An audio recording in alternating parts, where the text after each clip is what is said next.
Ezekiel Chapter 1. In the 30th year, on the 5th day of the 4th month, while I was among the exiled people by the river Chebar, the heavens were opened, and I began to see visions of God. On the 5th day of the month, that is, in the 5th year of the exile of King Jehoiakim, the word of Jehovah came to Ezekiel, son of Buzi the priest, by the river Chebar in the land of the Chaldeans. There the hand of Jehovah came upon him. As I was looking, I saw a tempestuous wind coming from the north, and there was a huge cloud and flashing fire, surrounded by a bright light, and from the midst of the fire was something that looked like electrum. Within it were what looked like 4 living creatures, and the appearance of each one was like that of a human.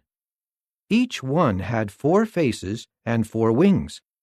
Their feet were straight, and the soles of their feet were like those of a calf, and they were shining like the glow of burnished copper. They had human hands under their wings on all 4 sides, and the 4 of them had faces and wings. Their wings were touching one another. They would not turn when they went. They would each go straight forward. Their faces had this appearance. Each of the 4 had a man's face with a lion's face on the right, a bull's face on the left, and each of the 4 had an eagle's face. That is how their faces were.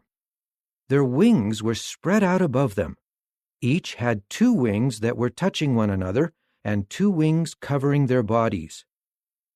They would each go straight forward, going wherever the Spirit would incline them to go. They would not turn as they went.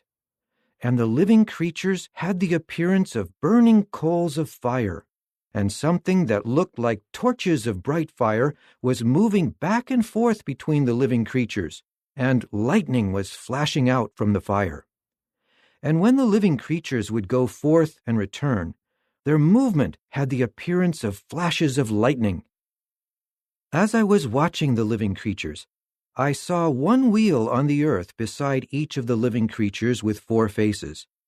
The wheels and their structure appeared to glow like chrysolite, and the 4 of them looked alike. Their appearance and structure looked as though a wheel were within a wheel. When they moved, they could go in any of the 4 directions without turning as they went. Their rims were so high that they inspired awe, and the rims of all 4 were full of eyes all around. Whenever the living creatures moved, the wheels would move along with them, and when the living creatures were lifted up from the earth, the wheels would also be lifted up. They would go where the Spirit inclined them to go, wherever the Spirit went. The wheels would be lifted up together with them, for the Spirit operating on the living creatures was also in the wheels. When they moved, these would move, and when they stood still, these would stand still. And when they were lifted up from the earth, the wheels would be lifted up together with them, for the Spirit operating on the living creatures was also in the wheels. Over the heads of the living creatures was the likeness of an expanse that sparkled like awesome ice, stretched out above their heads. Under the expanse their wings were straight, one to the other. Each one had 2 wings for covering one side of their bodies, and 2 for covering the other side. When I heard the sound of their wings, it was like a sound of rushing waters, like the sound of the Almighty. When they moved, it was like the sound of an army. When they stood still, they would let their wings down. There was a voice above the expanse over their heads. When they stood still, they would let their wings down. Above the expanse that was over their heads was what looked like a sapphire stone, and it resembled a throne. Sitting on the throne up above was someone whose appearance resembled that of a human. I saw something glowing like electrum that was like a fire radiating from what appeared to be his waist and upward, and from his waist down I saw something that resembled fire. There was a brilliance all around him, like that of a rainbow in a cloud on a rainy day. That was how the surrounding brilliant light appeared. It was like the appearance of the glory of Jehovah. When I saw it, I fell face down and began to hear the voice of someone speaking. Chapter 2. He then said to me, "Son of man, stand up on your feet, that I may speak with you." When he spoke to me, Spirit came into me and made me stand up on my feet so that I could hear the one speaking to me.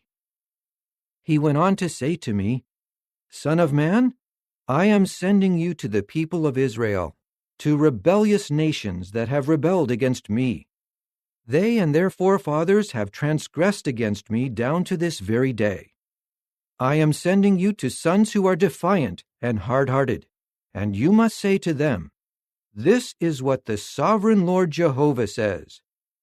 As for them, whether they listen or refuse to listen, for they are a rebellious house, they will certainly know that a prophet was among them. But you, son of man, do not be afraid of them, and do not be afraid of their words, although you are surrounded by briars and thorns, and are dwelling among scorpions. Do not be afraid of their words, and do not be terrified by their faces, for they are a rebellious house. You must speak my words to them, whether they listen or not, for they are a rebellious people. But you, son of man, listen to what I am telling you.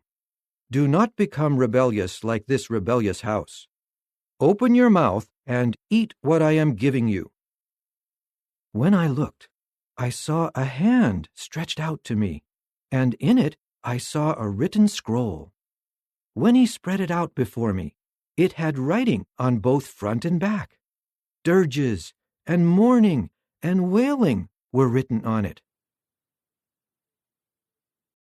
Chapter 3. Then he said to me, "Son of man, eat what is before you. Eat this scroll, and go, speak to the house of Israel." So I opened my mouth, and he made me eat this scroll. He went on to say to me, "Son of man, eat this scroll that I am giving you, and fill your stomach with it." So I began to eat it, and it was as sweet as honey in my mouth. He said to me, "Son of man, go in among the house of Israel, and speak my words to them. For you are not being sent to a people who speak an unintelligible language or an unknown tongue, but to the house of Israel. You are not being sent to many peoples speaking an unintelligible language or an unknown tongue, whose words you cannot understand. If I would send you to them, they would listen to you. But the house of Israel will refuse to listen to you, for they do not want to listen to me. All those of the house of Israel are hard-headed and hard-hearted. Look, I have made your face exactly as hard as their faces, and your forehead exactly as hard as their foreheads. I have made your forehead like a diamond, harder than flint. Do not be afraid of them or be terrified by their faces, for they are a rebellious house." He went on to say to me, "Son of man, take to heart and listen to all my words that I speak to you. Go in among the exiles of your people and speak to them. Tell them, 'This is what the sovereign Lord Jehovah says,' whether they listen or refuse to listen." A spirit then carried me along, and I heard behind me a great rumbling sound that said, "May the glory of Jehovah be praised from his place." There was the sound of the wings of the living creatures as they were brushing against one another, and the sound of the wheels next to them, and the sound of a great rumbling. And the Spirit carried me along and took me, and I went in bitterness and in the rage of my spirit, and the hand of Jehovah rested strongly on me. So I went to the exiled people at Tel Abib, who were dwelling by the river Kibar, and I stayed there where they were dwelling. And in a dazed condition, I stayed among them for 7 days. At the end of 7 days, the word of Jehovah came to me. Son of man, I have appointed you as a watchman to the house of Israel. And when you hear a word from my mouth, you must warn them from me.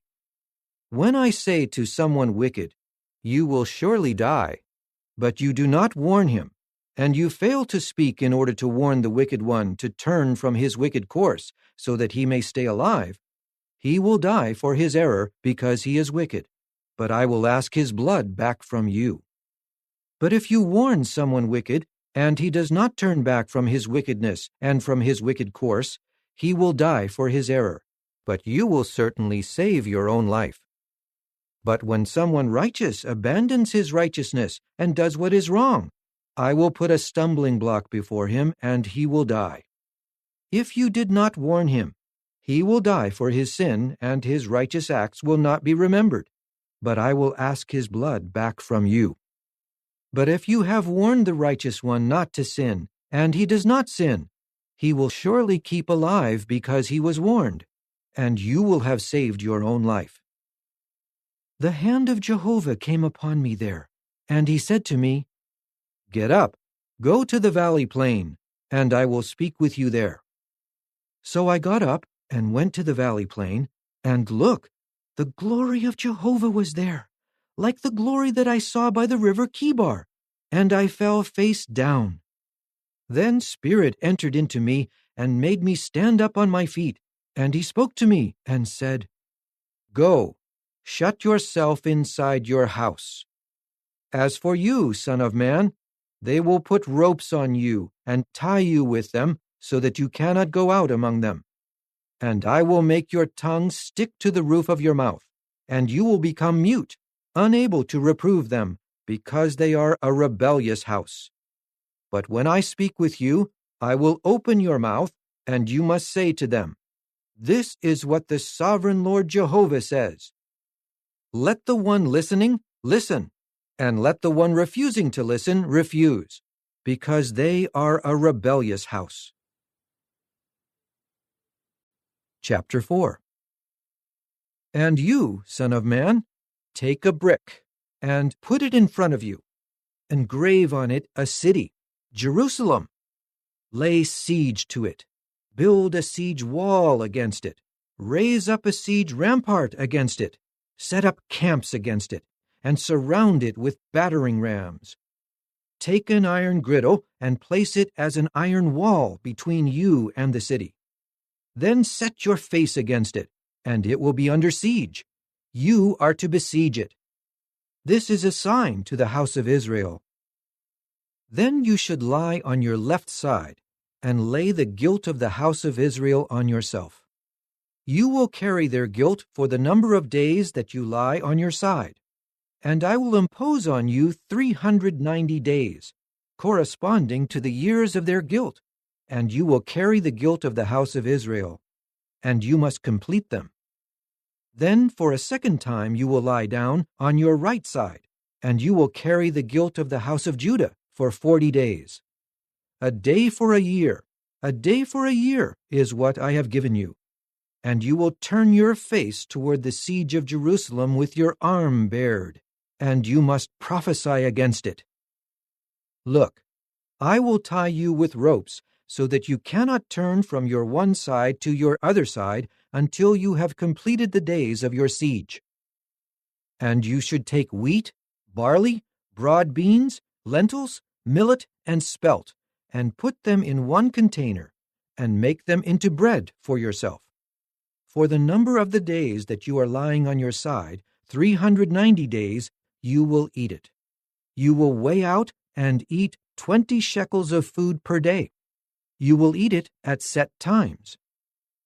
And you will drink water by measure, 1/6 of a hin. You will drink it at set times. You will eat it as you would a round barley loaf. You will bake it before their eyes, using dried human excrement as fuel. Jehovah went on to say, This is how the Israelites will eat their bread, unclean, among the nations where I will disperse them. I then said, Not that, sovereign Lord Jehovah, From my youth until now, I have not been defiled by eating meat from an animal found dead or a torn animal, and no unclean meat has entered my mouth." So he said to me, "All right, I will allow you to use cattle manure instead of human excrement, and you will bake your bread over it." He then said to me, "Son of man, here I am cutting off the food supply in Jerusalem, and with great anxiety they will eat their bread ration by weight, and in horror they will drink their water ration by measure. This will happen so that, lacking bread and water, they may look in shock at one another and waste away because of their error." Chapter 5. As for you, son of man, take a sharp sword for yourself to use as a barber's razor. Shave your head and your beard, and then take scales to weigh and divide the hair into portions. You will burn 1/3 of it in the fire inside the city when the days of the siege are completed. Then you will take another 1/3 and strike it with the sword all around the city, and the last 1/3 you will scatter to the wind, and I will draw a sword to chase after them. You must also take a few strands of them and wrap them up in the folds of your garment, and take some more of them and throw them into the fire and incinerate them. From this a fire will spread to all the house of Israel. This is what the sovereign Lord Jehovah says. This is Jerusalem. I have set her in the middle of the nations, with lands all around her. But she has rebelled against my judicial decisions and my statutes, acting more wickedly than the nations and the lands all around her. For they have rejected my judicial decisions, and they did not walk in my statutes. Therefore, this is what the sovereign Lord Jehovah says. Because you were more troublesome than the nations all around you, and you did not walk in my statutes or carry out my judicial decisions, but instead you followed the judicial decisions of the nations all around you, this is what the sovereign Lord Jehovah says. Here I am against you, O city, and I myself will execute judgment in your midst, before the eyes of the nations. I will do in you what I have never done before, and the likes of which I will not do again, because of all your detestable practices. So fathers among you will eat their sons, and sons will eat their fathers, and I will execute judgment among you, and scatter all the rest of you in every direction. Therefore, as surely as I am alive, declares the sovereign Lord Jehovah, because it was my sanctuary that you defiled with all your disgusting idols and with all your detestable practices, I will also reject you. My eye will not feel sorry, and I will show no compassion. 1/3 of you will die by the pestilence, or perish in your midst by famine. Another 1/3 will fall all around you by the sword. And I will scatter the last 1/3 in every direction, and I will draw a sword to chase after them. Then my anger will come to an end, and my wrath against them will subside, and I will be satisfied. And they will have to know that I, Jehovah, have spoken in my insistence on exclusive devotion, when I have finished unleashing my wrath against them. I will make you a devastated place, and an object of reproach among the surrounding nations, and in the eyes of everyone passing by. You will become an object of reproach and scorn, a warning example, and a horror to the nations around you, when I execute judgment on you in anger and in wrath and with furious punishments. I, Jehovah, have spoken. I will send against them the deadly arrows of famine to destroy them. The arrows that I send will bring you to ruin. I will make the famine worse for you by cutting off your food supply. I will send against you famine and vicious wild beasts, and they will bereave you of children. Pestilence and bloodshed will overwhelm you, and I will bring a sword against you. I, Jehovah, have spoken. Chapter 6. The word of Jehovah again came to me, saying, Son of man, Turn your face toward the mountains of Israel and prophesy against them. You must say, O mountains of Israel, hear the word of the sovereign Lord Jehovah. This is what the sovereign Lord Jehovah says to the mountains, to the hills, to the streams, and to the valleys. Look, I will bring a sword against you, and I will destroy your high places. Your altars will be demolished. Your incense stands will be broken, and I will throw your slain ones down before your disgusting idols. I will throw the carcasses of the people of Israel before their disgusting idols, and I will scatter your bones all around your altars. In all the places where you dwell, the cities will be devastated, and the high places will be demolished and will lie devastated. Your altars will be demolished and shattered. Your disgusting idols will perish. Your incense stands will be cut down, and your works will be wiped out. And those slain will fall in your midst, and you will have to know that I am Jehovah. But I will leave a remnant, for some of you will escape the sword among the nations when you are scattered throughout the lands. And those who escape will remember me among the nations where they are taken captive. They will realize that I was broken-hearted over their unfaithful heart that turned away from me, and at their eyes that are lusting after their disgusting idols. They will be ashamed of and loathe all the evil and detestable things they have done. They will have to know that I am Jehovah, and that my threats to bring this calamity on them were not empty. This is what the sovereign Lord Jehovah says.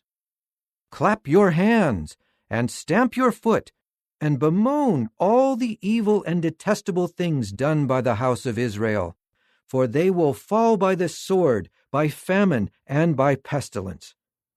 The one far away will die by pestilence. The one nearby will fall by the sword. And whoever escapes these and is left remaining will die by famine. And I will fully unleash my wrath against them. And you will have to know that I am Jehovah when their slain lie among their disgusting idols, all around their altars, on every high hill, on all the mountaintops, under every luxuriant tree, and under the branches of big trees where they have made fragrant offerings to appease all their disgusting idols. I will stretch out my hand against them and make the land desolate, and all their dwelling places will become more desolate than the wilderness near Diblah, and they will have to know that I am Jehovah. Chapter 7. The word of Jehovah again came to me, saying, As for you, son of man, this is what the sovereign Lord Jehovah says to the land of Israel. An end. The end has come upon the four corners of the land. The end is now upon you, and I will unleash my anger against you, and I will judge you according to your ways, and call you to account for all your detestable deeds. My eye will not feel sorry for you, nor will I feel compassion, for I will bring upon you the results of your own ways, and you will suffer the consequences of your detestable deeds, and you will have to know that I am Jehovah. This is what the sovereign Lord Jehovah says. Look, a calamity, a unique calamity is coming. An end is coming. The end will come. It will rouse itself against you. Look, it is coming. Your turn has come, you who inhabit the land. The time is coming. The day is near. There is confusion and not joyful shouting on the mountains. Very soon I will pour out my rage on you, and I will fully unleash my anger against you, and I will judge you according to your ways, and call you to account for all your detestable deeds. My eye will not feel sorry, nor will I feel compassion. I will bring on you the results of your ways, and you will suffer the consequences of your own detestable deeds. And you will have to know that I, Jehovah, am striking you. Look, the day. Look, it is coming. Your turn has come. The rod has blossomed, and presumptuousness has sprouted. Violence has grown into a rod of wickedness. Neither they nor their wealth, nor their crowds, nor their prominence will survive. The time will come, the day will arrive. Let the buyer not rejoice, and let the seller not mourn, for there is wrath against their whole crowd. For the seller will not return to what was sold, even if his life is spared, for the vision is against the entire multitude. No one will return, and because of his error, no one will preserve his life. They have blown the trumpet, and everyone is ready, but no one is going to the battle, because my wrath is against the whole multitude. The sword is outside, and the pestilence and the famine are inside. Whoever is in the field will die by the sword, and famine and pestilence will consume those in the city. Their survivors who manage to escape will go to the mountains, and like the doves of the valleys, each one will moan over his error. All their hands will hang limp, and all their knees will drip with water. They have put on sackcloth, and shuddering has seized them. Everyone will be put to shame, and every head will be bald. They will throw their silver into the streets, and their gold will become abhorrent to them. Neither their silver nor their gold will be able to save them in the day of Jehovah's fury. They will not be satisfied, nor will they fill their stomachs, for it has become a stumbling block, causing their error. They took pride in the beauty of their ornaments, and they made with them their detestable images, their disgusting idols. That is why I will make it an abhorrent thing to them.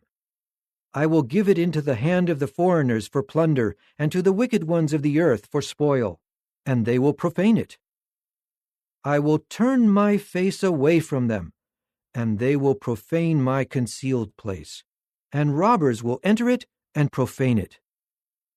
Make the chain, for the land is full of blood-stained judgment, and the city is full of violence.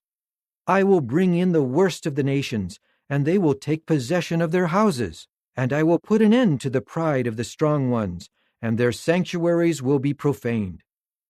When their anguish comes, they will seek peace, but there will be none.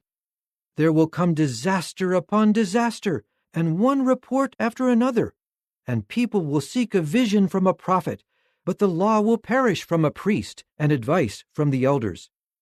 The king will go into mourning, and the chieftain will be clothed with despair, and the hands of the people of the land will tremble in terror. I will treat them according to their ways, and I will judge them as they have judged, and they will have to know that I am Jehovah. Chapter 8. And in the 6th year, in the 6th month, on the 5th day of the month, when I was sitting in my house, and the elders of Judah were sitting before me, the hand of the sovereign Lord Jehovah took hold of me there. As I watched, I saw a form similar to the appearance of fire. There was fire below what appeared to be his waist, and from his waist upward his appearance was bright, like the glow of electrum. Then he stretched out what appeared to be a hand, and took me by a tuft of hair of my head, and a spirit carried me between the earth and the heavens, and brought me to Jerusalem by means of the visions from God, to the entrance of the inner gate that faces north, where the idolatrous symbol of jealousy that incites jealousy stood. And look, the glory of the God of Israel was there, like the appearance that I had seen in the valley plain. He then said to me, "Son of man, please raise your eyes toward the north." So I raised my eyes toward the north, and there, north of the gate of the altar, was this symbol of jealousy in the entryway. And he said to me, "Son of man, do you see what terrible, detestable things the house of Israel is doing here? Things that make me go far away from my sanctuary. But you will see detestable things that are even more terrible. Then he brought me to the entrance of the courtyard, and when I looked, I saw a hole in the wall. He said to me, "Son of man, please bore through the wall." So I bored through the wall, and I saw an entryway. He said to me, "Go in and see the evil, detestable things that they are doing here." So I went in and looked, and I saw all sorts of images of creeping things and loathsome beasts and all the disgusting idols of the house of Israel. They were carved on the wall all around. And 70 of the elders of the house of Israel were standing before them, with Jaazaniah the son of Shaphan standing among them. Each one had his censer in his hand, and the perfumed cloud of incense was ascending. He said to me, "Son of man, do you see what the elders of the house of Israel are doing in the darkness, each one in the inner rooms where his idols are displayed? For they are saying, 'Jehovah is not seeing us. Jehovah has left the land.'" And he went on to say to me, "You will see detestable things that are even more terrible that they are doing." So he brought me to the entrance of the north gate of the house of Jehovah, and there I saw women sitting and weeping over the god Tammuz. And he further said to me, "Do you see this, O son of man? You will see detestable things that are even more terrible than these." So he brought me to the inner courtyard of the house of Jehovah. There, at the entrance of the temple of Jehovah, between the porch and the altar, were about 25 men with their backs to the temple of Jehovah, and their faces to the east. They were bowing down to the sun in the east. He said to me, "Son of man, do you see this? Is it a trivial thing for the house of Judah to do these detestable things, to fill the land with violence and keep offending me? Here they are thrusting out the branch to my nose. So I will act in rage. My eye will not feel sorry, nor will I feel compassion. Even though they cry out loudly in my ears, I will not hear them." Chapter 9. He then called out in my ears with a loud voice, saying, "Summon those who will bring punishment on the city, each one with his weapon for destruction in his hand." I saw 6 men coming from the direction of the upper gate that faces north, each with his weapon for smashing in his hand, and there was one man among them clothed in linen, with a secretary's inkhorn at his waist. And they came in and stood beside the copper altar. Then the glory of the God of Israel rose from where it had rested above the cherubs and moved to the threshold of the doorway of the house. And he began calling out to the man who was clothed in linen, at whose waist was the secretary's inkhorn. Jehovah said to him, "Go through the city, through Jerusalem, and put a mark on the foreheads of the men who are sighing and groaning over all the detestable things that are being done in the city." And to the others he said in my hearing, "Go through the city after him and strike. Do not let your eye feel sorry, and do not feel any compassion. Old man, young man, virgin, little child, and women you should kill off completely. But do not go near to any man on whom there is the mark. You should start from my sanctuary." So they started with the elders who were in front of the house. Then he said to them, "Defile the house and fill the courtyards with the slain. Go." So they went out and struck down people in the city. While they were striking them down, I alone was left, and I fell face down and cried out, "Alas, O sovereign Lord Jehovah! Are you going to destroy all the remaining ones of Israel while you pour out your rage on Jerusalem?" So he said to me, "The error of the house of Israel and Judah is very, very great. The land is filled with bloodshed, and the city is full of corruption. For they say, Jehovah has left the land, and Jehovah is not seeing. But as for me, my eye will not feel sorry, nor will I show compassion. The consequences of their way I will bring down on their own head. Then I saw the man clothed in linen, with the inkhorn at his waist, bringing back word, saying, I have done just as you have commanded me. Chapter 10. As I was watching, I saw above the expanse that was over the heads of the cherubs something like a sapphire stone appearing above them, and its appearance resembled a throne. Then he said to the man clothed in linen, Enter between the wheelwork, under the cherubs, and fill both your hands with burning coals from between the cherubs, and toss them over the city. So he entered as I watched. The cherubs were standing to the right of the house when the man entered, and the cloud filled the inner courtyard, and the glory of Jehovah rose up from the cherubs to the threshold of the doorway of the house, and the house gradually became filled with the cloud, and the courtyard was full of the brightness of the glory of Jehovah. And the sound of the wings of the cherubs could be heard in the outer courtyard, like the sound of God Almighty when he speaks. Then he commanded the man clothed in linen, Take fire from between the wheelwork, from between the cherubs. And he entered and stood beside the wheel. Then one of the cherubs stretched his hand out toward the fire that was between the cherubs. He took some and put it into both hands of the one clothed in linen, who now took it and went out.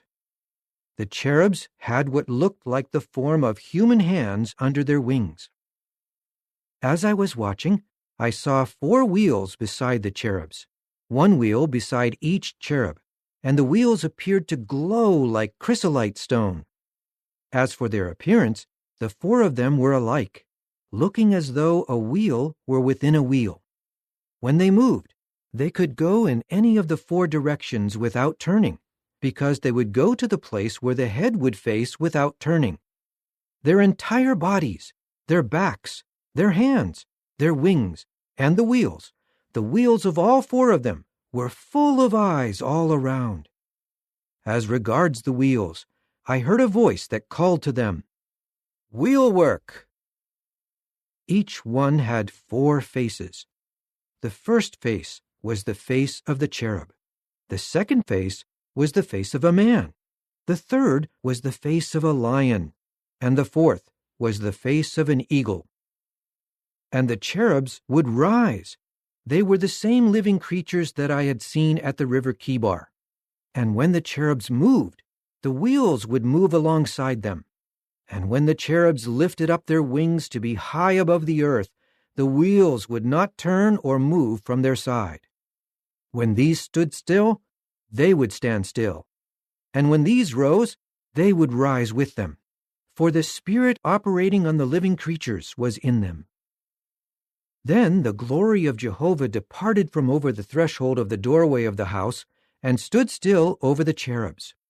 The cherubs now lifted up their wings and rose from the earth as I watched. The wheels were also alongside them when they departed. They stopped at the entrance of the eastern gate of the house of Jehovah, and the glory of the God of Israel was above them. These were the living creatures that I had seen under the God of Israel at the river Kibar, so I came to know that they were cherubs. All 4 had 4 faces, 4 wings, and what appeared to be human hands under their wings. And the appearances of their faces were like the faces I had seen by the river Kibar. They would each go straight forward. Chapter 11. And a spirit lifted me up and brought me to the eastern gate of the house of Jehovah, the gate that faces east.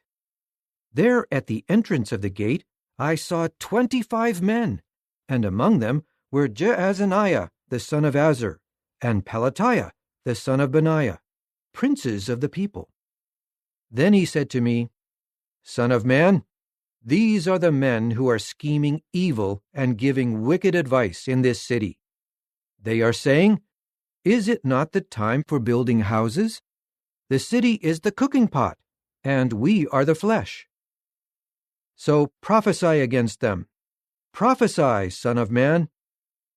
Then the Spirit of Jehovah came upon me, and he said to me, Say, this is what Jehovah says. What you have said is correct, O house of Israel, and I know what you are thinking. You have caused many to die in this city, and you have filled her streets with the dead. Therefore this is what the sovereign Lord Jehovah says. The dead bodies that you have strewn about the city are the flesh, and the city is the cooking pot. But you yourselves will be taken out of it. A sword you have feared, and a sword I will bring against you, declares the sovereign Lord Jehovah. I will bring you out of her and give you into the hand of foreigners and execute judgment on you. You will fall by the sword. I will judge you at the border of Israel, and you will have to know that I am Jehovah. The city will not be a cooking pot for you, and you will not be the flesh within it. I will judge you at the border of Israel, and you will have to know that I am Jehovah. For you did not walk in my regulations and carry out my judgments, but you have acted in harmony with the judgments of the nations around you. As soon as I prophesied, Pelatiah the son of Benaiah died, and I fell face down and cried with a loud voice, Alas, O sovereign Lord Jehovah! Are you going to exterminate the remaining ones of Israel? The word of Jehovah again came to me, saying, Son of man, your brothers, those of your brothers with the right of repurchase, along with the entire house of Israel, have been told by the inhabitants of Jerusalem, Keep far away from Jehovah. The land is ours. It has been given to us as a possession. Therefore say, This is what the sovereign Lord Jehovah says. Although I have removed them far away among the nations, and I have scattered them among the lands, for a little while I will become a sanctuary for them in the lands to which they have gone. Therefore say, This is what the sovereign Lord Jehovah says. I will also collect you from the peoples, and gather you from the lands to which you have been scattered, and I will give you the land of Israel. And they will return there, and remove from it all its disgusting things and detestable practices. And I will give them a unified heart, and I will put a new spirit in them, and I will remove the heart of stone from their bodies, and give them a heart of flesh, in order that they may walk in my statutes, and observe my judgments, and obey them. Then they will be my people, and I will be their God. But as for those whose hearts are set to continue in their disgusting things and their detestable practices, I will bring the consequences of their way upon their head, declares the sovereign Lord Jehovah. The cherubs now lifted up their wings, and the wheels were close to them, and the glory of the God of Israel was above them. Then the glory of Jehovah ascended from the city and stopped over the mountain to the east of the city. A spirit then lifted me up through a vision by the Spirit of God, and brought me to the exiled people in Chaldea. Then the vision that I had seen left me, and I began to tell the exiled people all the things that Jehovah had shown me. Chapter 12. The word of Jehovah again came to me, saying, Son of man, you are living in a rebellious house. They have eyes to see, but they do not see, and ears to hear, but they do not hear, for they are a rebellious house. As for you, son of man, prepare for yourself luggage for going into exile. Then, during the day, while they are watching, you must go into exile. Go into exile from your home to another place while they are watching. Perhaps they will take notice, even though they are a rebellious house. Bring out your luggage packed for going into exile during the day while they are watching, and then in the evening while they are watching, you should leave like someone being taken into exile. While they are watching, bore a hole in the wall, and carry your belongings out through it. While they are watching, put your belongings on your shoulder and carry them out in the darkness. Cover your face so that you cannot see the ground, for I am making you a sign to the house of Israel." I did just as I was commanded. During the day, I brought out my luggage as luggage for going into exile, and in the evening I bored a hole through the wall by hand. And when it was dark, I took out my belongings, carrying them on my shoulder right before their eyes. In the morning, the word of Jehovah again came to me, saying, "Son of man, did not the house of Israel, the rebellious house, ask you, 'What are you doing?' Tell them, this is what the sovereign Lord Jehovah says. This pronouncement concerns the chieftain in Jerusalem and all the house of Israel within the city. Say, 'I am a sign for you,' just as I have done. That is what will be done to them. They will go into exile, into captivity. The chieftain who is among them will carry his belongings on his shoulder and leave in the darkness. He will bore a hole in the wall and carry his belongings out through it. He will cover his face so that he cannot see the ground. I will cast my net over him, and he will be caught in my hunting net. Then I will bring him to Babylon, to the land of the Chaldeans, but he will not see it, and there he will die. And all those around him, his helpers and his troops, I will scatter in every direction, and I will draw out a sword to chase after them. And they will have to know that I am Jehovah when I disperse them among the nations, and I scatter them among the lands. But I will spare a few of them from the sword, the famine, and the pestilence, so that they may tell about all their detestable practices among the nations where they will go. And they will have to know that I am Jehovah." And the word of Jehovah again came to me, saying, "Son of man, you should eat your bread with trembling, and drink your water with agitation and anxiety. Say to the people of the land, 'This is what the sovereign Lord Jehovah says to the inhabitants of Jerusalem in the land of Israel. They will eat their bread with anxiety and drink their water with horror, for their land will become completely desolate because of the violence of all those dwelling in it. The inhabited cities will be devastated, and the land will become a wasteland, and you will have to know that I am Jehovah." And the word of Jehovah again came to me, saying, "Son of man, what is this proverb that you have in Israel that says, 'The days go by, and every vision comes to nothing'? Therefore say to them, 'This is what the sovereign Lord Jehovah says. I will cause this saying to cease, and they will no more use it as a proverb in Israel. But tell them, the days are near, and every vision will take place. For there will no longer be any false vision or flattering divination within the house of Israel. For I, Jehovah, will speak.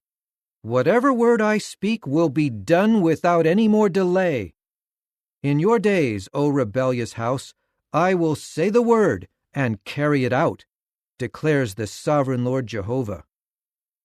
The word of Jehovah again came to me, saying, "Son of man, this is what the people of Israel are saying. The vision that he sees is for a long time from now, and he is prophesying about the distant future. Therefore say to them, 'This is what the sovereign Lord Jehovah says. None of my words will be delayed. Whatever I say will be done, declares the sovereign Lord Jehovah." Chapter 13. And the word of Jehovah again came to me, saying, "Son of man, prophesy against the prophets of Israel, and say to those who fabricate their own prophecies, 'Hear the word of Jehovah. This is what the sovereign Lord Jehovah says. Woe to the stupid prophets who follow their own spirit when they have seen nothing. O Israel, your prophets have become like foxes among the ruins. You will not go to the broken places in the stone walls to rebuild them for the house of Israel, so that Israel may keep standing in the battle in the day of Jehovah. They have seen false visions and foretold a lie, those who are saying, 'The word of Jehovah is,' when Jehovah himself has not sent them, and they have waited for their word to come true. Is it not a false vision that you have seen and a lie that you have foretold when you say, 'The word of Jehovah is,' when I have not said anything? Therefore this is what the sovereign Lord Jehovah says. Because you have spoken what is false, and your visions are a lie, I am against you, declares the sovereign Lord Jehovah. My hand is against the prophets whose visions are false and who foretell a lie. They will not be among the people with whom I confide, nor will they be written in the registry of the house of Israel, nor will they return to the land of Israel. And you will have to know that I am the sovereign Lord Jehovah. All of this is because they have led my people astray by saying, 'There is peace,' when there is no peace. When a flimsy partition wall is built, they are plastering it with whitewash. Tell those plastering with whitewash that it will fall. A torrential downpour will come, hailstones will fall, and powerful windstorms will break it down. And when the wall falls, you will be asked, 'Where is your coating of plaster?' Therefore this is what the sovereign Lord Jehovah says.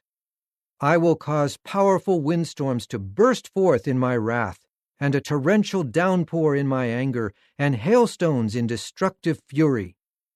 I will tear down the wall that you plastered with whitewash, and bring it down to the earth, and its foundation will be exposed. When the city falls, you will perish within her, and you will have to know that I am Jehovah. When I fully unleash my wrath upon the wall and upon those who plastered it with whitewash, I will say to you, 'The wall is no more, and those plastering it are no more. The prophets of Israel are gone, those who prophesy to Jerusalem and who see visions of peace for her when there is no peace,' declares the sovereign Lord Jehovah. As for you, son of man, set your face against the daughters of your people who fabricate their own prophecies, and prophesy against them. Tell them, 'This is what the sovereign Lord Jehovah says.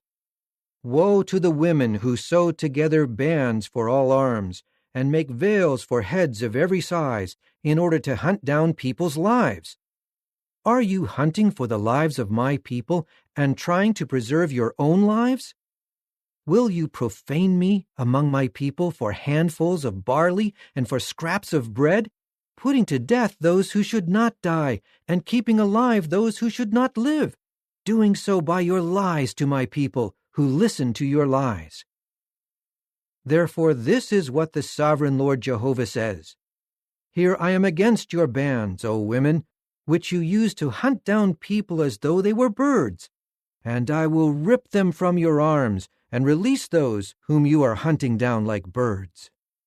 I will rip away your veils and rescue my people out of your hand, and they will no longer be something for you to catch in the hunt, and you will have to know that I am Jehovah. For you have disheartened the righteous one with your falsehood, when I was not causing him distress, and you have strengthened the hands of the wicked one, so that he does not turn back from his bad way and stay alive.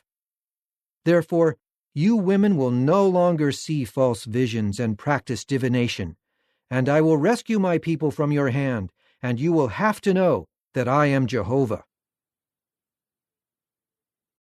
Chapter 14. And some of the elders of Israel came and sat down before me. Then the word of Jehovah came to me, saying, Son of man, these men are determined to follow their disgusting idols, and they have set up a stumbling block that causes people to sin. Should I let them inquire of me? Now speak with them and tell them, This is what the sovereign Lord Jehovah says. If an Israelite is determined to follow his disgusting idols and sets up a stumbling block causing people to sin, and he then comes to inquire of a prophet, I, Jehovah, will answer him appropriately according to his many disgusting idols. For I will cause terror in the hearts of the house of Israel, because they have all withdrawn from me and have gone after their disgusting idols. So tell the house of Israel, this is what the sovereign Lord Jehovah says. Come back and turn away from your disgusting idols, and turn your faces away from all your detestable practices. For if any Israelite or foreign resident living in Israel separates himself from me, and is determined to follow his disgusting idols, and sets up a stumbling block that causes people to sin, and then comes to inquire of my prophet, I, Jehovah, I will personally answer him. I will set my face against that man, and make him a warning sign, and a proverbial saying, and I will cut him off from my people. And you will have to know that I am Jehovah. But if the prophet is fooled, and gives a response, it is I, Jehovah, who have fooled that prophet. I will then stretch out my hand against him, and annihilate him from my people Israel. They will have to bear their guilt. The guilt of the inquirer will be the same as the guilt of the prophet, so that the house of Israel may stop wandering away from me, and stop defiling themselves by all their transgressions. And they will be my people, and I will be their God, declares the sovereign Lord Jehovah. And the word of Jehovah again came to me, saying, Son of man, if a land sins against me by acting unfaithfully, I will stretch out my hand against it and destroy its food supply, and I will send famine upon it and cut off man and animal from it. Even if these three men, Noah, Daniel, and Job, were within it, they would be able to save only themselves because of their righteousness, declares the sovereign Lord Jehovah. Or suppose I make vicious wild animals pass through the land, and they depopulate it, and make it a wasteland without anyone passing through because of the wild animals. As surely as I am alive, declares the sovereign Lord Jehovah, even if these three men were in it, they would save neither their sons nor their daughters. They would save only themselves, and the land would become desolate. Or suppose I bring a sword against that land and say, Let a sword pass through the land, and cut off from it both man and animal. Even if these three men were in it, as surely as I am alive, declares the sovereign Lord Jehovah, they would save neither their sons nor their daughters. They would save only themselves. Or suppose I send a pestilence into that land, and pour out my rage on it with bloodshed to cut off from it man and animal, even if Noah, Daniel, and Job were in it, as surely as I am alive, declares the sovereign Lord Jehovah, they would save neither their sons nor their daughters. They would save only themselves because of their righteousness. For this is what the sovereign Lord Jehovah says, So it will be when I send my 4 punishments, sword, famine, vicious wild animal, and pestilence, against Jerusalem, to cut off man and animal from it. However, some left in it will escape and be brought out, both sons and daughters. They are coming to you, and when you see their ways and their deeds, you will certainly be comforted over the calamity that I brought on Jerusalem, over everything that I did to it. They will comfort you when you see their ways and their deeds, and you will know that it was not without cause that I did what I had to do to it, declares the sovereign Lord Jehovah. Chapter 15. The word of Jehovah again came to me, saying, Son of man, how does the wood of the vine compare with that of any other tree or branch from the trees of the forest? Can a pole from it be used to do work? Or do people make a peg from it to hang utensils on? Look, it is thrown into the fire for fuel, and the fire consumes both ends and scorches the middle. Is it now fit for any work? Even when it was whole, it could not be used for anything. How much less useful it will be when the fire has consumed and scorched it.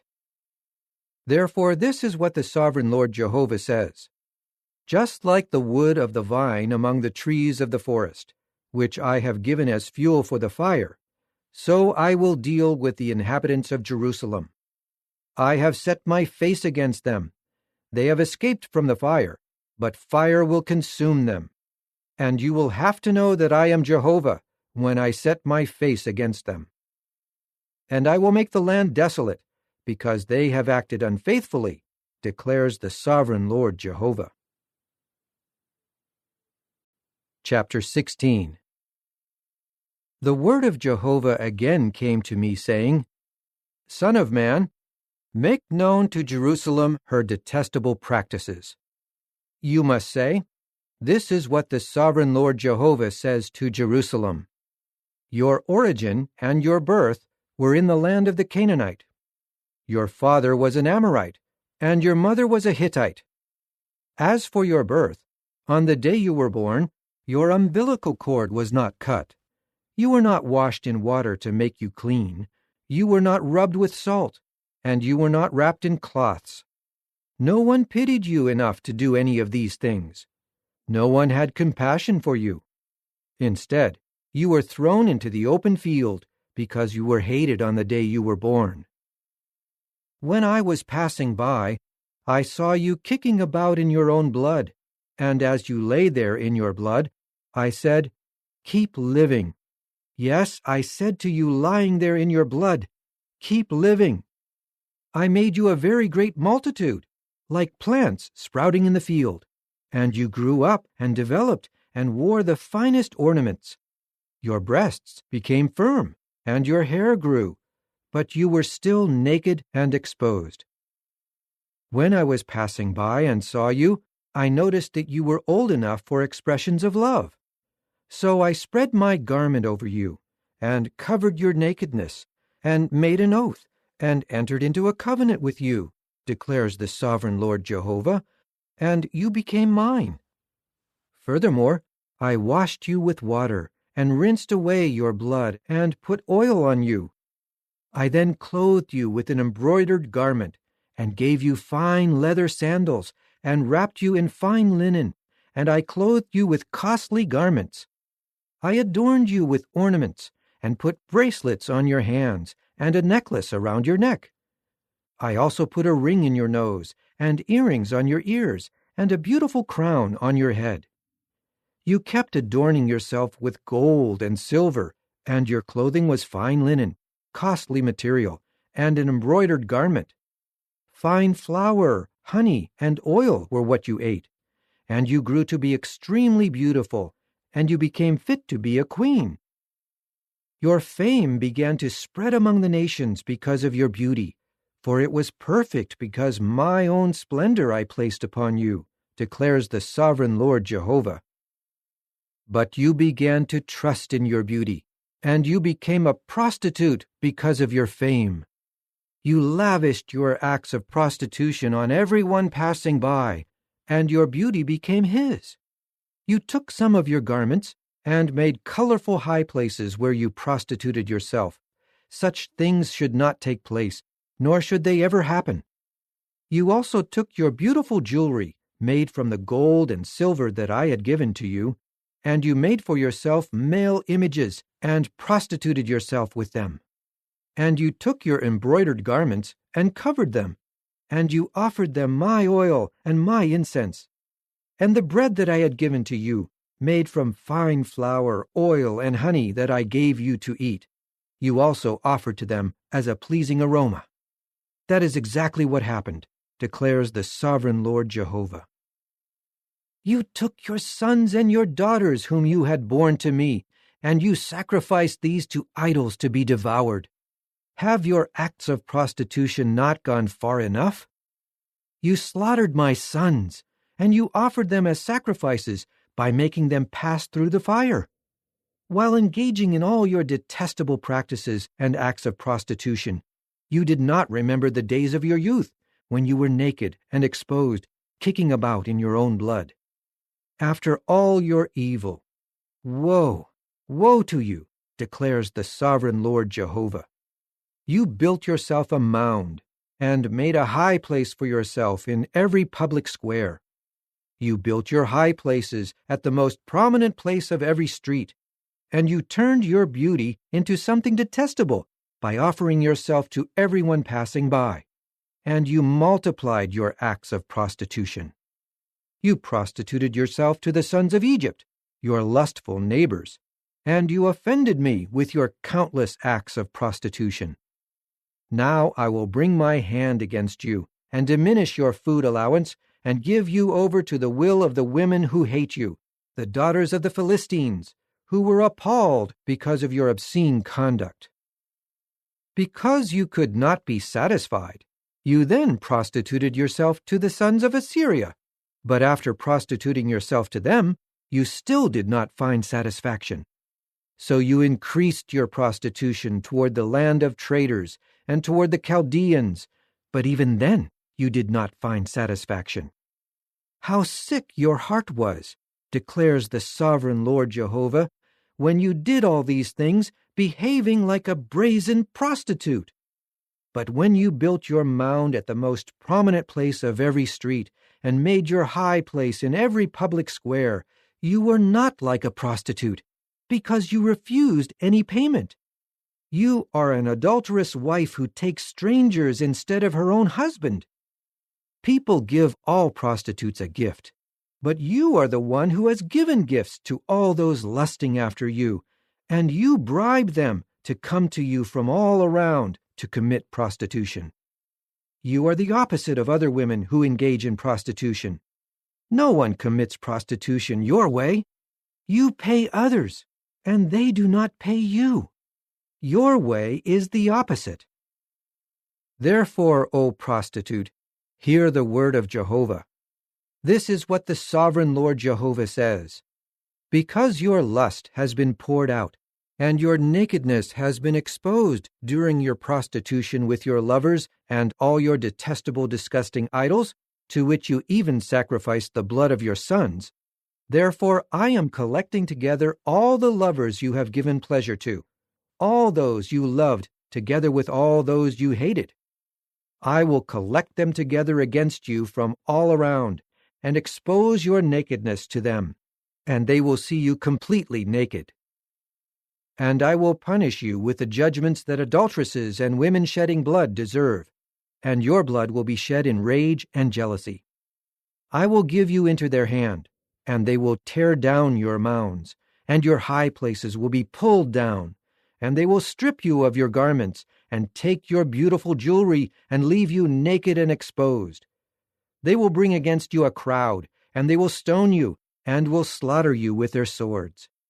They will burn your houses with fire, and execute judgment on you before the eyes of many women. And I will bring an end to your prostitution, and you will stop giving payment. I will satisfy my rage against you, and my indignation will turn away from you, and I will be calm, and no longer feel offended. Because you did not remember the days of your youth, and you have angered me by doing all these things, I will now bring the consequences of your ways on your own head, declares the sovereign Lord Jehovah, and you will no longer carry on your obscene conduct and all your detestable practices. Look, everyone who uses proverbs will apply this proverb to you. Like mother, like daughter. You are the daughter of your mother, who despised her husband and her children. And you are the sister of your sisters, who despised their husbands and their children. Your mother was a Hittite, and your father was an Amorite. Your older sister is Samaria, who is dwelling to the north of you with her daughters. And your younger sister, who is dwelling to the south of you, is Sodom with her daughters. Not only did you walk in their ways and follow their detestable practices, but in a short while you were even more corrupt in all your conduct than they were. As surely as I am alive, declares the sovereign Lord Jehovah, Sodom your sister and her daughters have not done what you and your daughters have done. Look, this was the error of Sodom your sister. She and her daughters were proud, and had an abundance of food, and carefree tranquility. Yet they did not support the afflicted and the poor.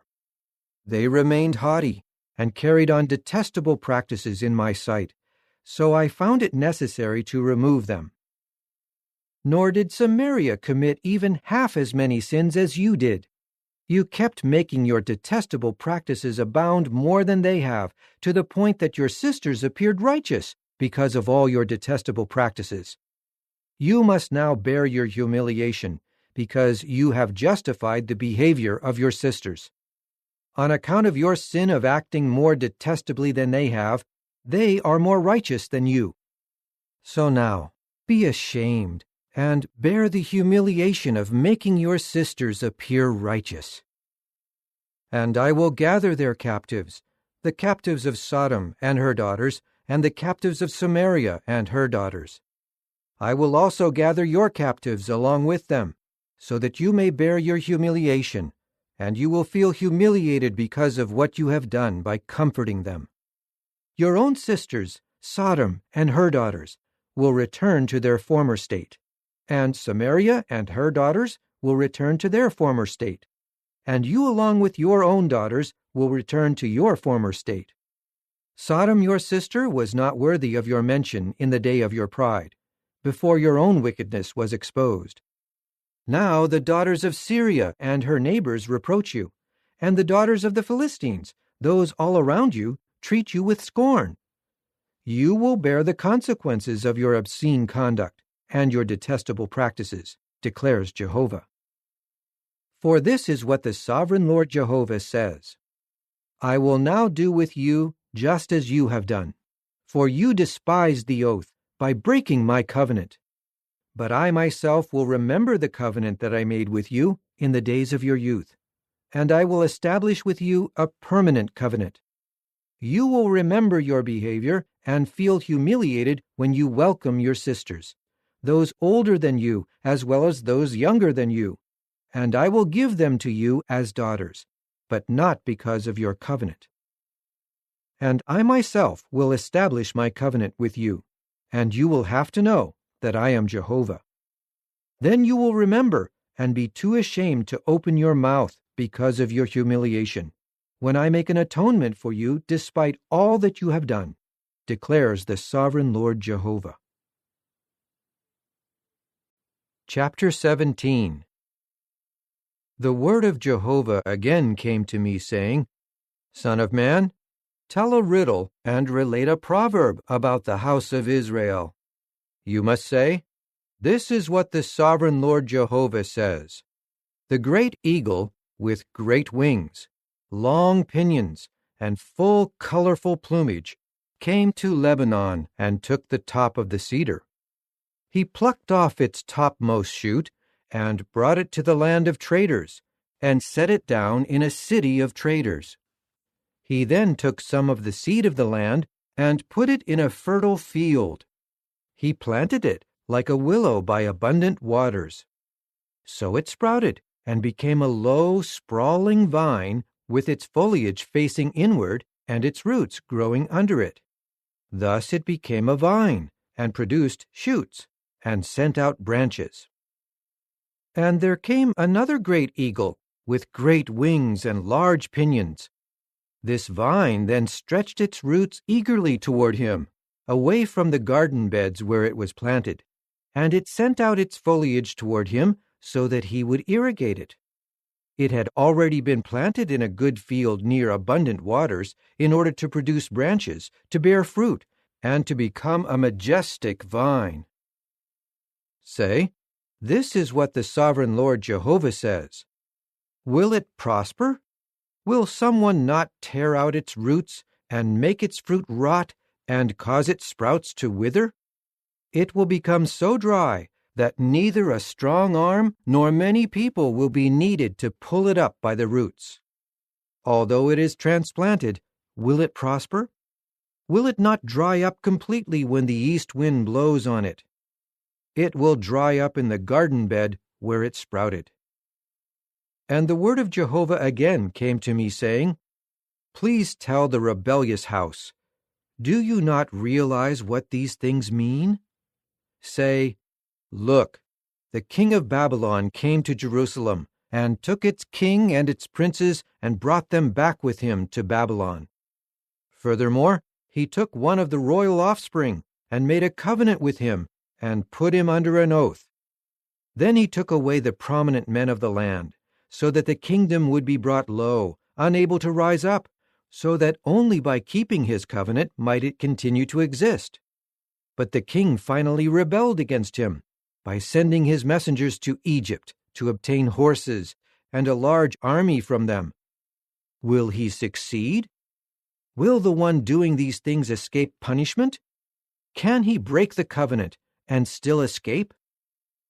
As surely as I am alive, declares the sovereign Lord Jehovah, he will die in Babylon, in the place where the king who made him king lives, the one whose oath he despised and whose covenant he broke. And the great army and numerous troops of Pharaoh will be of no help in the war, when siege ramparts are raised and siege walls are built to destroy many lives. He has despised an oath and broken a covenant. Even though he gave his promise, he has done all these things, and he will not escape. Therefore, this is what the sovereign Lord Jehovah says: As surely as I am alive, I will bring upon his head the consequences of despising my oath and breaking my covenant. I will cast my net over him, and he will be caught in my hunting net. I will bring him to Babylon and enter into judgment with him there, because of the unfaithfulness he committed against me. All the fugitives of his troops will fall by the sword, and those remaining will be scattered in every direction. Then you will have to know that I myself, Jehovah, have spoken. This is what the sovereign Lord Jehovah says: I will take a shoot from the top of the lofty cedar and plant it. From the top of its twigs I will pluck a tender shoot, and I myself will plant it on a high and lofty mountain. On a high mountain of Israel I will plant it, and its branches will grow, and it will produce fruit and become a majestic cedar. And every kind of bird will live beneath it and reside in the shadow of its foliage. And all the trees of the field will have to know that I myself, Jehovah, have brought down the high tree and exalted the low tree. I have dried up the green tree and made the dry tree blossom. I myself, Jehovah, have spoken and have done it. Chapter 18. And the word of Jehovah again came to me, saying, What does this proverb that you quote in the land of Israel mean? Fathers have eaten sour grapes, but the teeth of the sons are set on edge. As surely as I am alive, declares the sovereign Lord Jehovah, you will not continue to quote this saying in Israel. Look, all the souls, to me they belong. As the soul of the Father, so also the soul of the Son. To me they belong.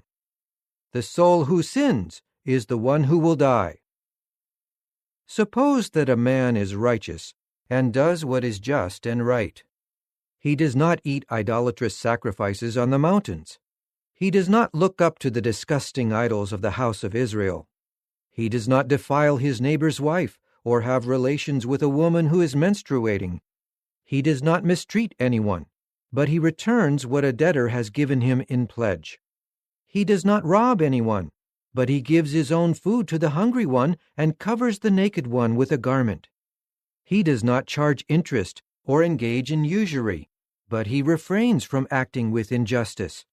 He executes true justice between one man and another, and he keeps walking in my statutes and observing my judicial decisions in order to act in faithfulness.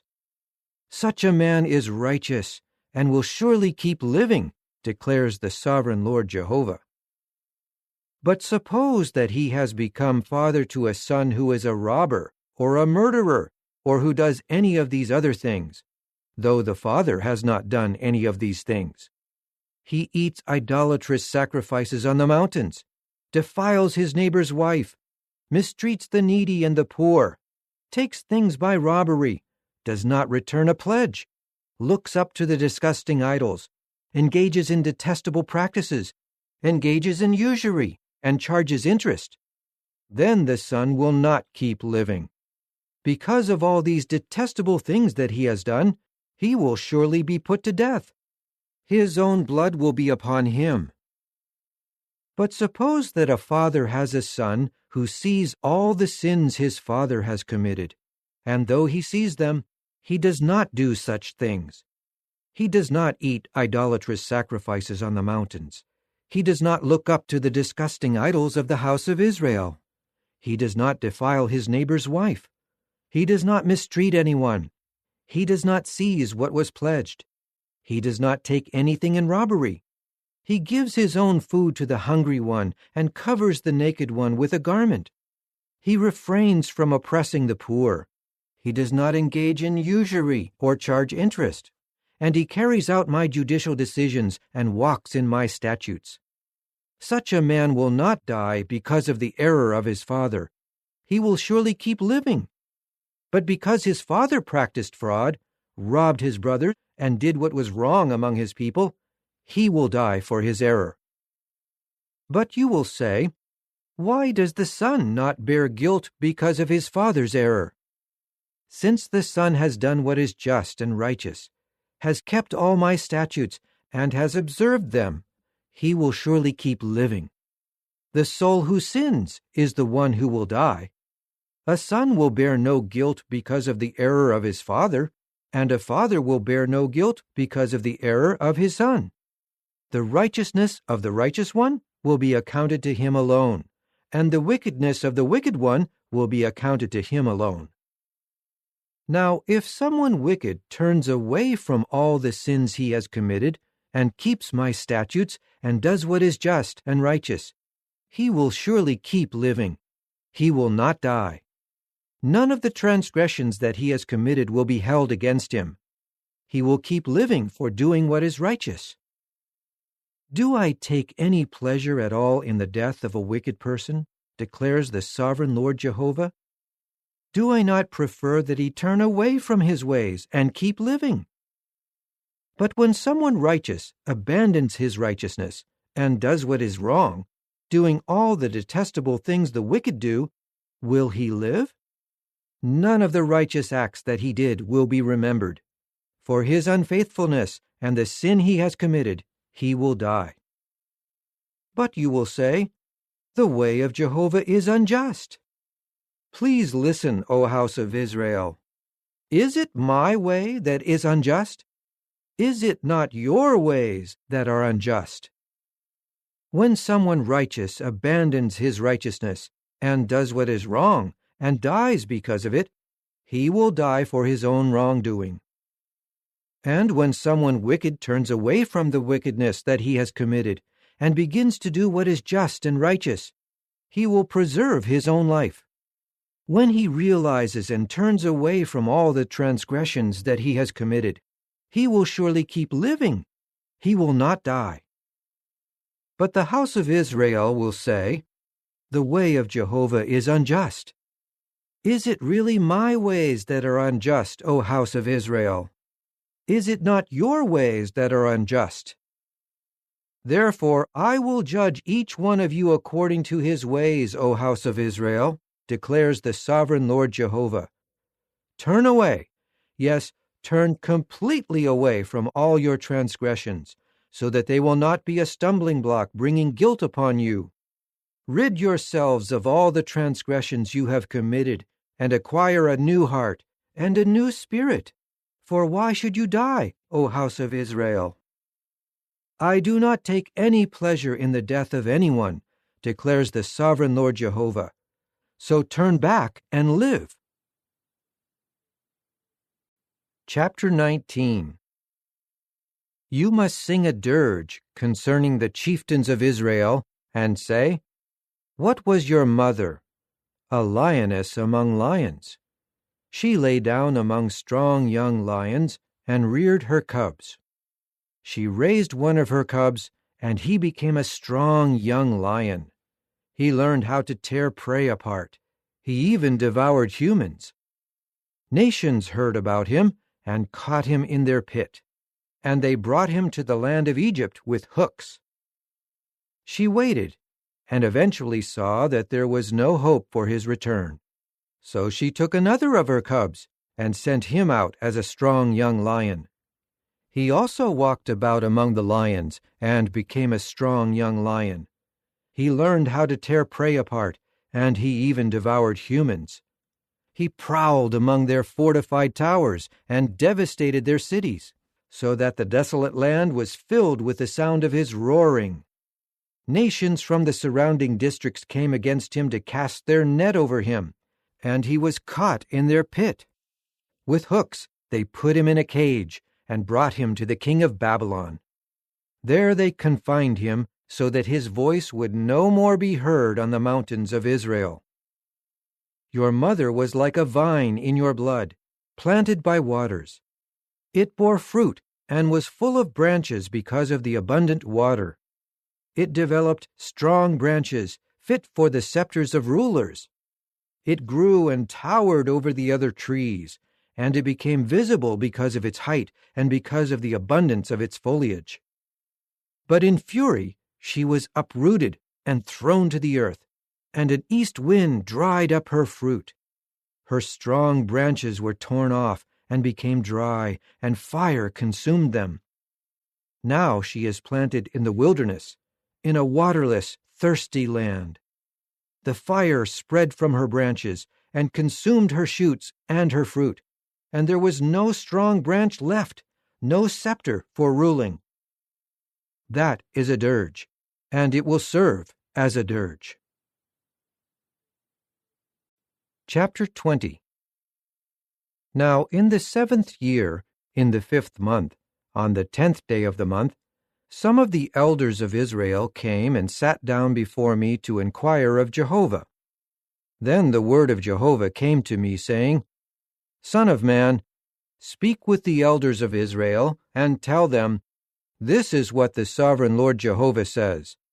Are you coming to inquire of me? As surely as I am alive, I will not respond to your inquiry, declares the sovereign Lord Jehovah. Are you ready to judge them? Are you ready to judge them, Son of man? Make them know the detestable things that their forefathers did. Tell them, This is what the sovereign Lord Jehovah says. In the day I chose Israel, I also swore to the offspring of the house of Jacob, and I made myself known to them in the land of Egypt. Yes, I swore to them, and said, I am Jehovah your God.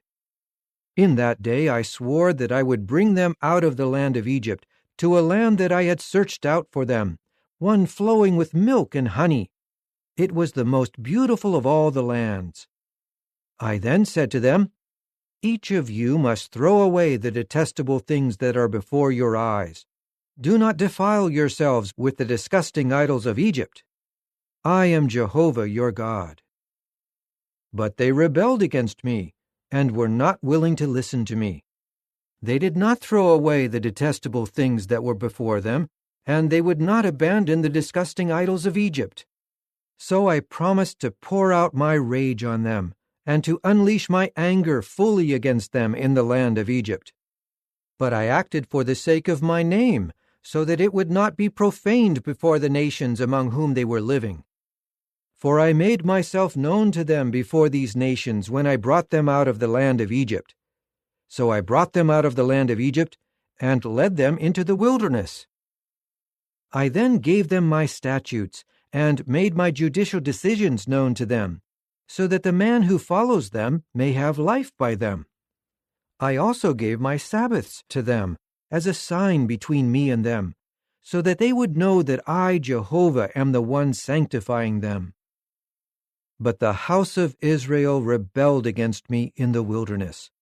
They did not walk in my statutes, and they rejected my judicial decisions, which if a man follows them, he will have life by them. They utterly profaned my Sabbaths. So I promised to pour out my fury on them in the wilderness to exterminate them. But I acted for the sake of my own name, so that it would not be profaned before the nations, in whose sight I brought them out.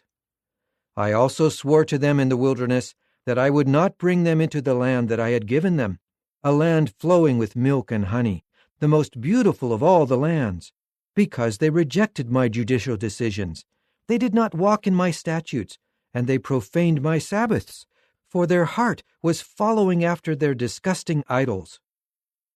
But I felt sorry for them, and I did not destroy them. I did not exterminate them in the wilderness. I said to their sons in the wilderness, "Do not walk in the regulations of your forefathers, or keep their judgments, or defile yourselves with their disgusting idols. I am Jehovah your God. Walk in my statutes, and keep my judicial decisions, and carry them out. And sanctify my Sabbaths, and they will serve as a sign between me and you, for you to know that I am Jehovah your God." But the sons began to rebel against me. They did not walk in my statutes, and they did not observe and carry out my judicial decisions, which if a man follows them, he will have life by them. My Sabbaths they profaned. So I promised to pour out my rage on them and to unleash my anger against them fully in the wilderness. But I refrained and acted for the sake of my own name, so that it should not be profaned before the nations, in whose sight I brought them out. Also, I swore to them in the wilderness that I would scatter them among the nations and disperse them among the lands, because they did not carry out my judicial decisions, and they rejected my statutes. They profaned my Sabbaths, and they followed after the disgusting idols of their forefathers. I also allowed them to follow regulations that were not good and judicial decisions by which they could not have life. I let them become defiled by their own sacrifices, when they made every firstborn child pass through the fire, in order to make them desolate, so that they would know that I am Jehovah. So speak to the house of Israel, O Son of Man, and tell them, "This is what the sovereign Lord Jehovah says. In this way also, your forefathers blasphemed me by acting unfaithfully against me. I brought them into the land that I swore to give them. When they saw all the high hills and leafy trees, they began offering their sacrifices and their offensive offerings. They presented the pleasing aromas of their sacrifices and poured out their drink offerings there. So I asked them, 'What is the meaning of this high place to which you go?' It is still called high place to this day. Now say to the house of Israel, 'This is what the sovereign Lord Jehovah says. Are you defiling yourselves the same way your forefathers did, by going after their disgusting idols to commit spiritual prostitution with them? And are you still defiling yourselves to this day, by offering sacrifices to all your disgusting idols, making your sons pass through the fire? Should I at the same time respond to your inquiry, O house of Israel? As surely as I am alive, declares the sovereign Lord Jehovah, I will not respond to your inquiry. And what you have in mind when you say, 'Let us become like the nations, like the families of the other lands, who worship wood and stone,' it will never happen. As surely as I am alive, declares the sovereign Lord Jehovah, I will rule as king over you with a mighty hand, with an outstretched arm, and with an outpouring of rage. I will bring you out from the peoples, and collect you together out of the lands where you have been scattered with a mighty hand, with an outstretched arm, and with an outpouring of rage.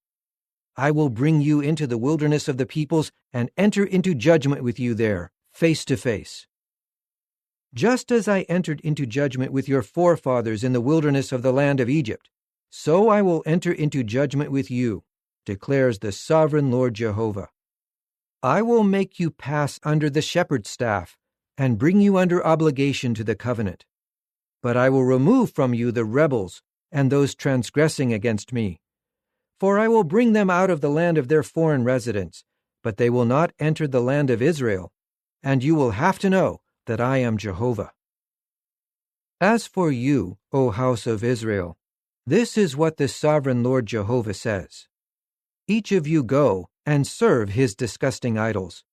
But afterward, if you do not listen to me, you will no longer be able to profane my holy name by your sacrifices and your disgusting idols. For in my holy mountain, on a high mountain of Israel, declares the sovereign Lord Jehovah, is where the whole house of Israel, all of them, will serve me in the land. I will take pleasure in them there, and I will require your contributions and the first fruits of your offerings, all your holy things. Because of the pleasing aroma, I will take pleasure in you when I bring you out from the peoples and collect you together from the lands to which you have been scattered, and I will be sanctified among you before the eyes of the nations.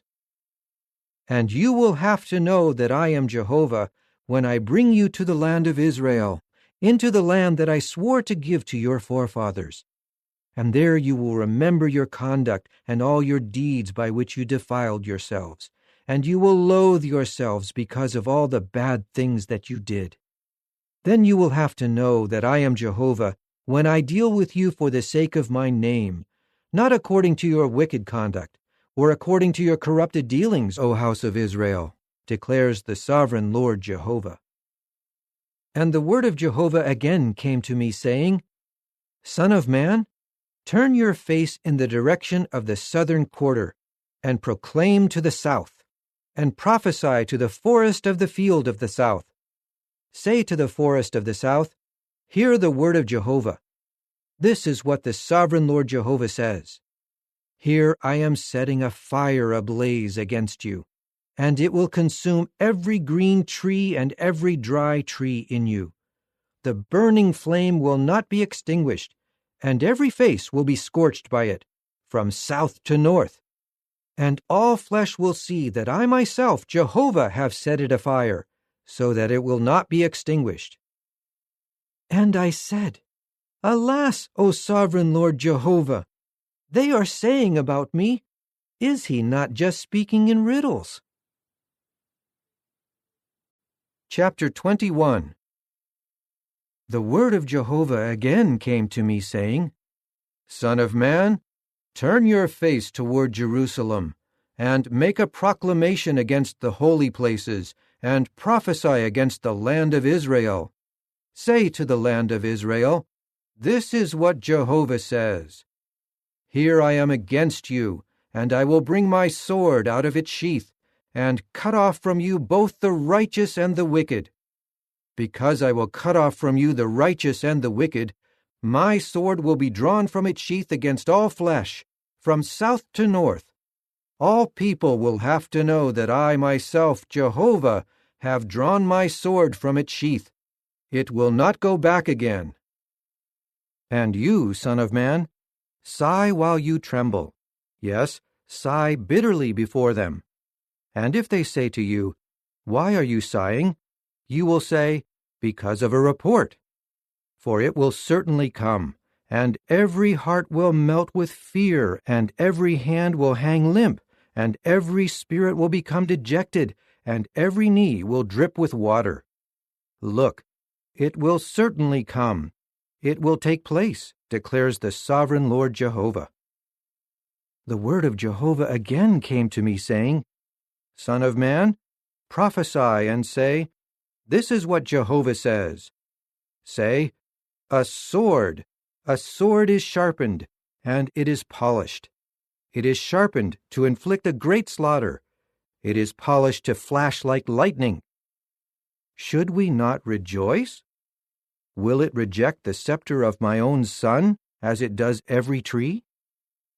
It is given to be polished and to be wielded with the hand.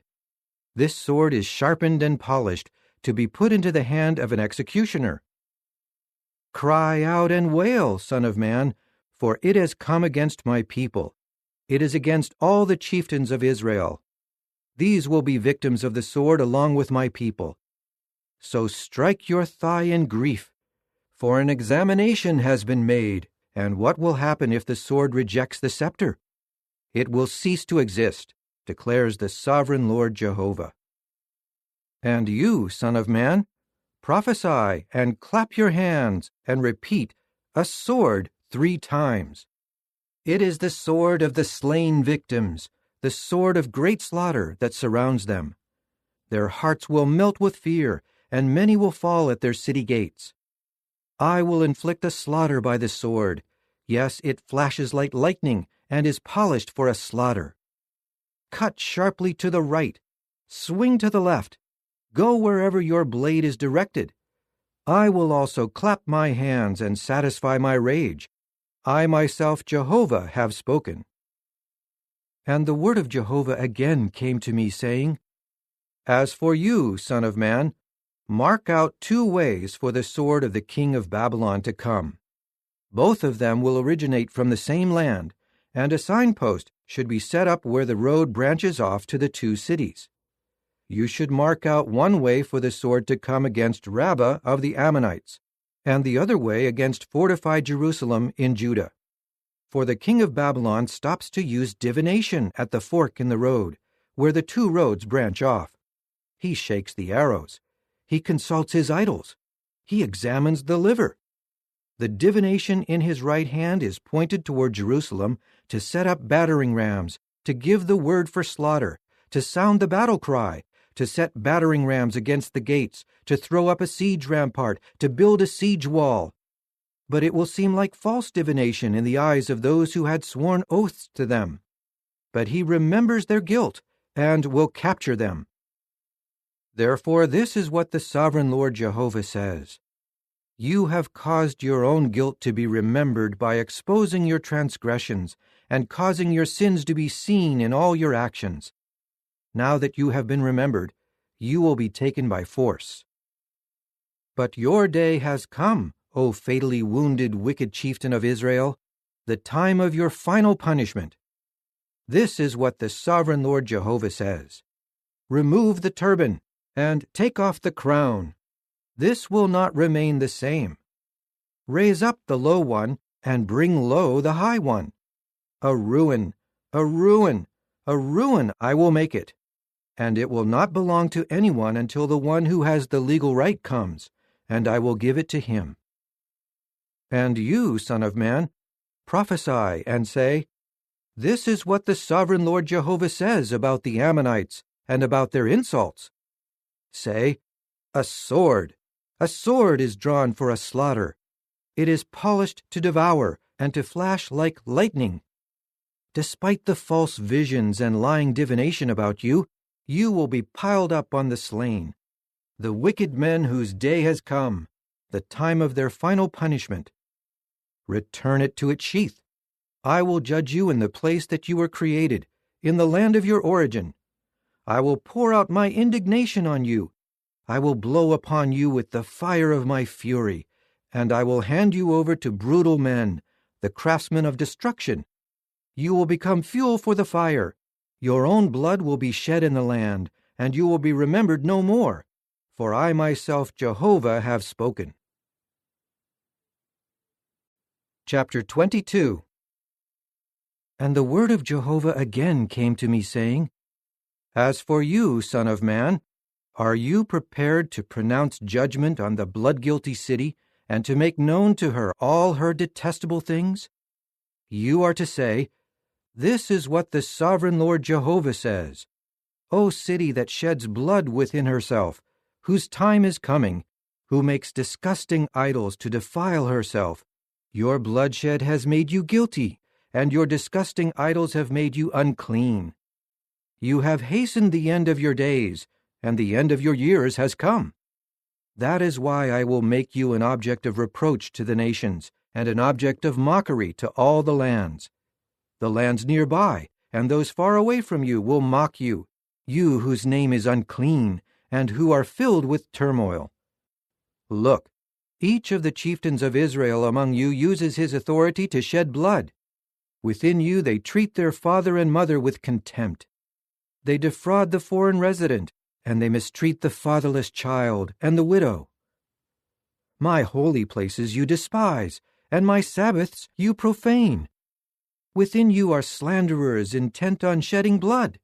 Within you they eat sacrifices on the mountains, and carry on obscene conduct in your midst. Within you they dishonor their father's bed, and they violate a woman unclean in her menstruation.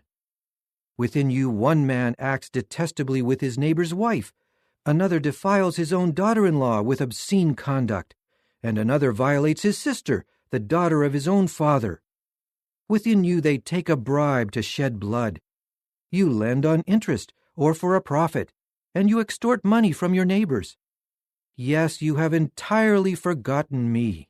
declares the sovereign Lord Jehovah. Look, I clap my hands in disgust at the dishonest gain you have made and over the acts of bloodshed in your midst. Will your courage endure and your hands remain strong in the days when I take action against you? I myself, Jehovah, have spoken, and I will take action. I will scatter you among the nations and disperse you among the lands, and I will put an end to your uncleanness. And you will be dishonored before the nations, and you will have to know that I am Jehovah. And the word of Jehovah again came to me, saying, Son of man, the house of Israel has become like worthless dross to me. All of them are copper and tin and iron and lead in a furnace. They have become the dross of silver. Therefore, this is what the sovereign Lord Jehovah says. Because all of you have become like worthless dross, I am collecting you together inside Jerusalem. Just as silver and copper and iron and lead and tin are collected inside a furnace in order to blow fire upon them and melt them, so I will collect you together in my anger and in my rage, and I will blow upon you and make you melt. I will bring you together and blow upon you with the fire of my fury, and you will be melted inside of her. Just as silver is melted in a furnace, so you will be melted inside her, and you will have to know that I myself, Jehovah, have poured out my rage on you.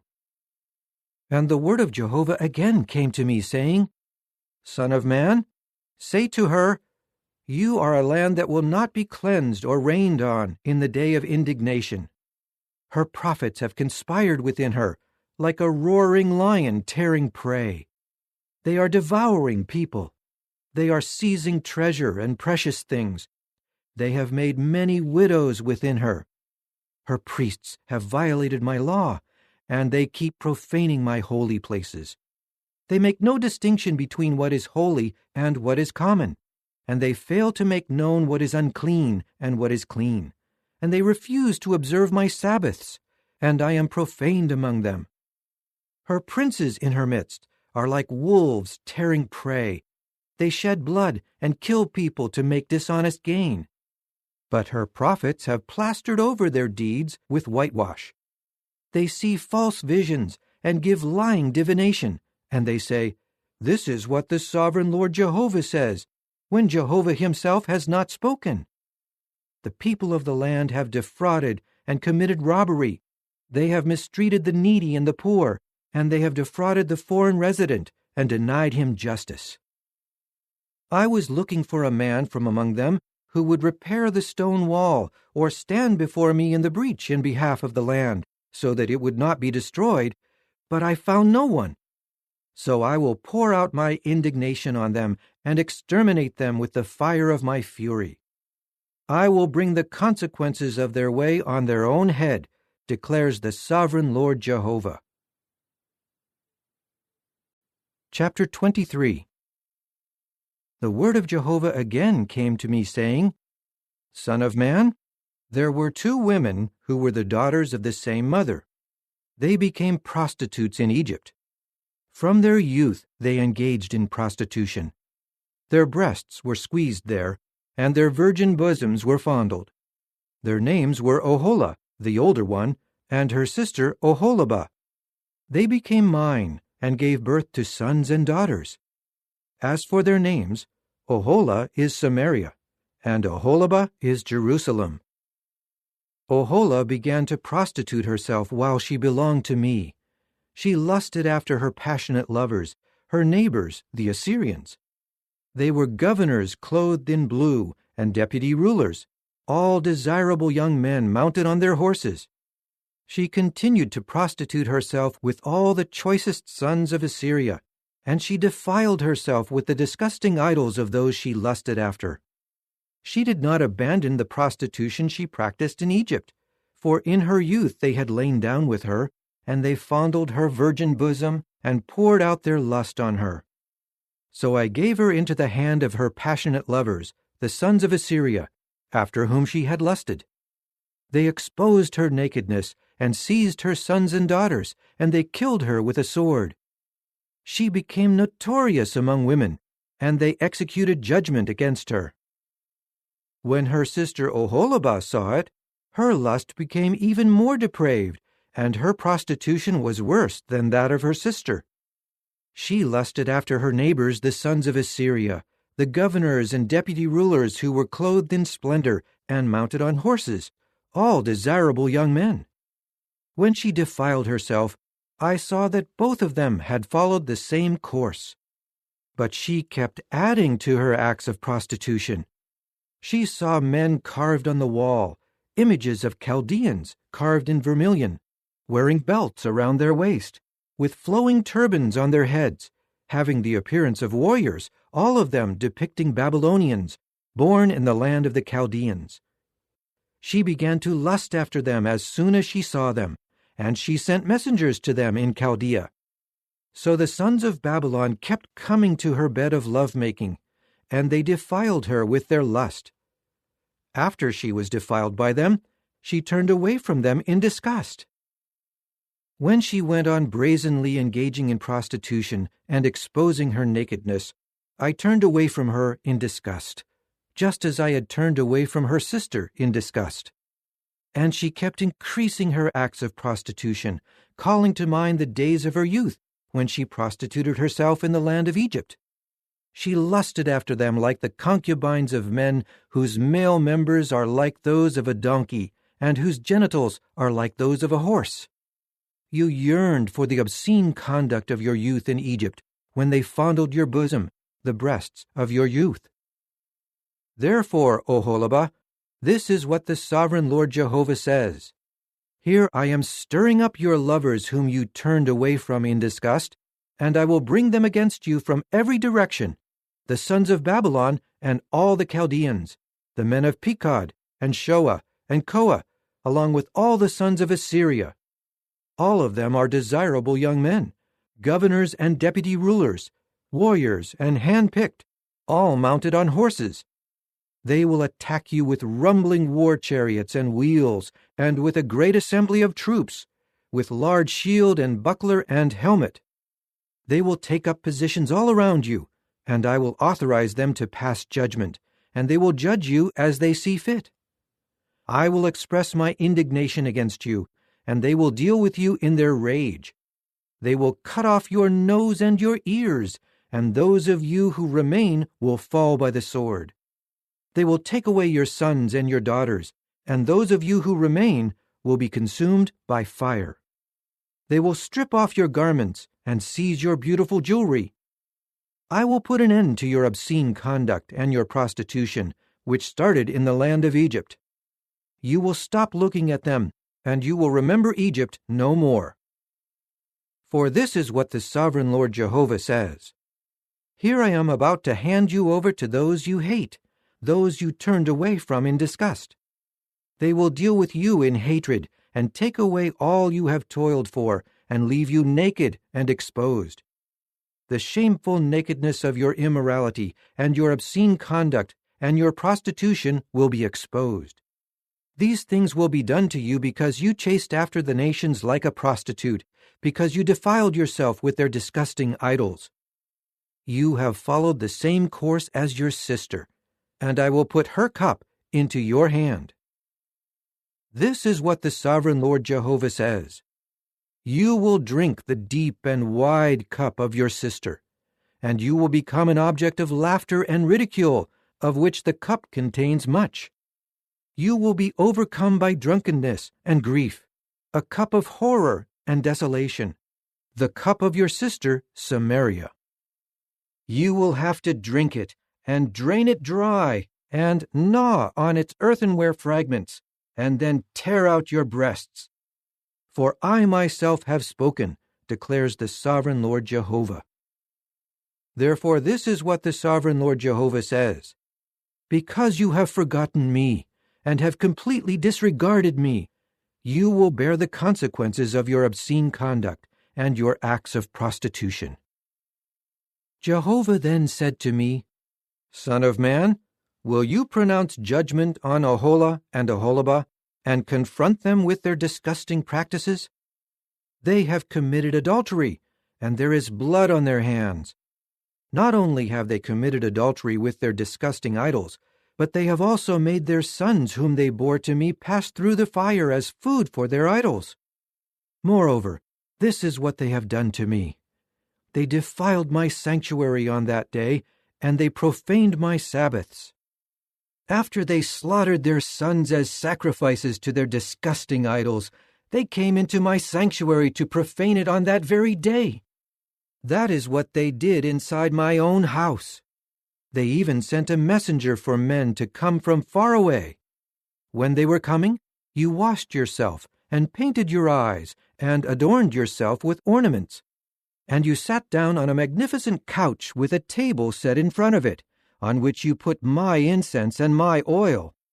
The sound of a carefree crowd of men was heard there, among whom were drunkards brought in from the wilderness.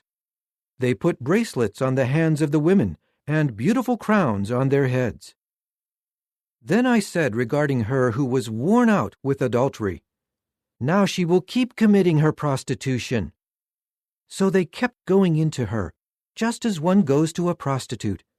That is how they went in to Oholah and to Oholibah, the women of obscene conduct. But righteous men will render to her the appropriate judgment for adultery and bloodshed. For adulteresses is what they are, and they have blood on their hands. For this is what the sovereign Lord Jehovah says. An army will be brought against them to make them an object of horror and something to plunder. The army will hurl stones at them and cut them down with their swords. They will kill their sons and daughters and burn their houses with fire. I will put an end to the obscene conduct in the land, and all the women will learn a lesson and not copy your obscene conduct. They will bring on you the consequences of your obscene conduct and of your sins with your disgusting idols, and you will have to know that I am the sovereign Lord Jehovah. Chapter 24. The word of Jehovah again came to me in the 9th year, in the 10th month, on the 10th day of the month, saying, Son of man, record this date, this very day. The king of Babylon has begun his attack against Jerusalem on this very day. And relate a proverb concerning the rebellious house, and say concerning them, This is what the sovereign Lord Jehovah says. Put the cooking pot on, put it on the fire, and pour water into it. Put pieces of meat into it, every good piece, the thigh and the shoulder. Fill it with the choicest bones. Take the choicest sheep of the flock, and stack the logs all around under the pot. Boil the pieces, and cook the bones inside it. Therefore this is what the sovereign Lord Jehovah says. Woe to the city of bloodshed, the rusty cooking pot, whose rust has not been removed. Empty it piece by piece. Do not cast lots for them. For its blood is within it. She poured it out on the bare rock. She did not pour it out on the earth, to cover it over with dust. To stir up rage for executing vengeance, I have put her blood on the shining bare rock, so that it may not be covered over. Therefore this is what the sovereign Lord Jehovah says. Woe to the city of bloodshed! I will pile the wood high. Heap on the logs and kindle the fire. Boil the flesh thoroughly, pour out the broth, and let the bones be charred. Set the empty pot on the coals to make it hot, so that its copper will become red hot. Its uncleanness will melt away within it, and its rust will be consumed. It is frustrating and exhausting, for the heavy rust will not come off. Throw it into the fire with its rust. Your uncleanness was due to your obscene conduct. I tried to cleanse you, but you would not become clean from your uncleanness. You will not become clean until my rage against you subsides. I myself, Jehovah, have spoken. It will come to pass. I will act without holding back, without sorrow, without regret. They will judge you according to your ways and your dealings, declares the sovereign Lord Jehovah. And the word of Jehovah again came to me, saying, Son of man, in a single blow I am about to take away your dear one from you. You should not mourn, nor should you weep or shed tears. Groan in silence, and do not observe mourning rites for the dead. Bind on your turban and put on your sandals. You should not cover over the mustache, and do not eat the bread brought to you by others. And I spoke to the people in the morning, and my wife died in the evening.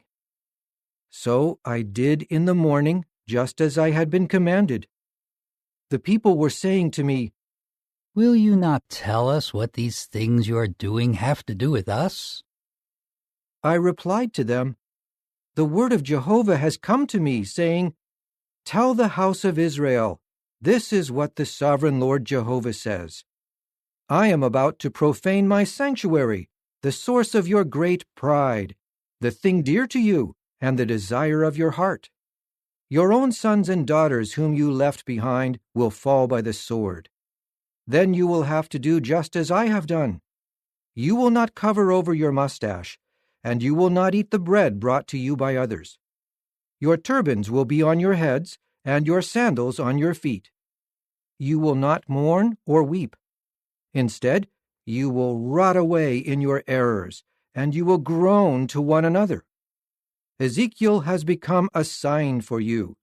Just as he has done, you will do. When it happens, you will have to know that I am the sovereign Lord Jehovah. And as for you, Son of Man, on the day that I take away from them their fortress, the beautiful object of their joy, the thing dear to them, their heart's desire, along with their sons and daughters, it will be reported to you by one who has escaped. In that day you will open your mouth and speak to the one who escaped, and you will no longer be mute. You will become a sign to them, and they will have to know that I am Jehovah. Chapter 25. The word of Jehovah again came to me, saying, Son of man, turn your face toward the Ammonites, and prophesy against them. You must say concerning the Ammonites, Hear the word of the sovereign Lord Jehovah. This is what the sovereign Lord Jehovah says. Because you said, Aha, against my sanctuary when it was profaned, and against the land of Israel when it was laid desolate, and against the house of Judah when they went into exile. Therefore I am giving you to the people of the east as a possession. They will set up their encampments within you, and pitch their tents among you. They will eat your fruitage, and they will drink your milk. I will make Rabbah a pasture ground for camels, and the land of the Ammonites a resting place for the flock. And you will have to know that I am Jehovah. For this is what the sovereign Lord Jehovah says. Because you clapped your hands and stamped your feet, and you rejoiced over the land of Israel with such utter scorn, therefore I will stretch out my hand against you, to give you to the nations as something to plunder. I will cut you off from the peoples and destroy you from the lands. I will annihilate you, and you will have to know that I am Jehovah. This is what the sovereign Lord Jehovah says. Because Moab and Seir have said, Look, the house of Judah is like all the other nations, I am exposing Moab's flank at his frontier cities, the beauty of his land, Beth Jeshemoth, Baal-meon, and clear to Kiriathaim. I will give it along with the Ammonites as a possession to the people of the east, so that the Ammonites will not be remembered among the nations. And I will execute judgment in Moab, and they will have to know that I am Jehovah. This is what the sovereign Lord Jehovah says. Edom has acted vengefully against the house of Judah, and has incurred great guilt in taking revenge on them. Therefore this is what the sovereign Lord Jehovah says. I will also stretch out my hand against Edom, and cut off from it both man and livestock, and I will make it desolate. From Teman clear to Dedan they will fall by the sword. I will take vengeance on Edom by the hand of my people Israel. They will bring my anger and my wrath on Edom, so that they experience my own vengeance, declares the sovereign Lord Jehovah. This is what the sovereign Lord Jehovah says. Because of their unrelenting hostility, The Philistines have maliciously sought to bring vengeance and destruction. Therefore, this is what the sovereign Lord Jehovah says. Here I am stretching out my hand against the Philistines, and I will cut off the Kerethites, and will destroy the remaining inhabitants of the seacoast.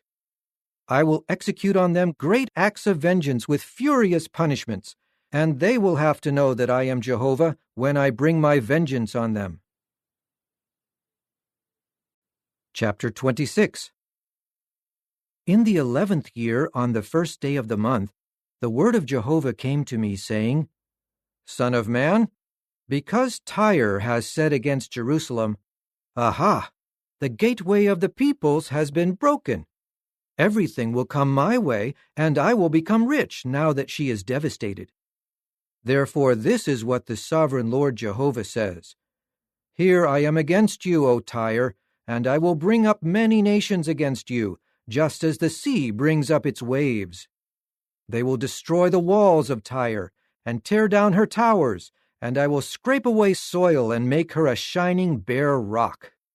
She will become a drying yard for dragnets in the midst of the sea. For I myself have spoken, declares the sovereign Lord Jehovah, and she will become plunder for the nations.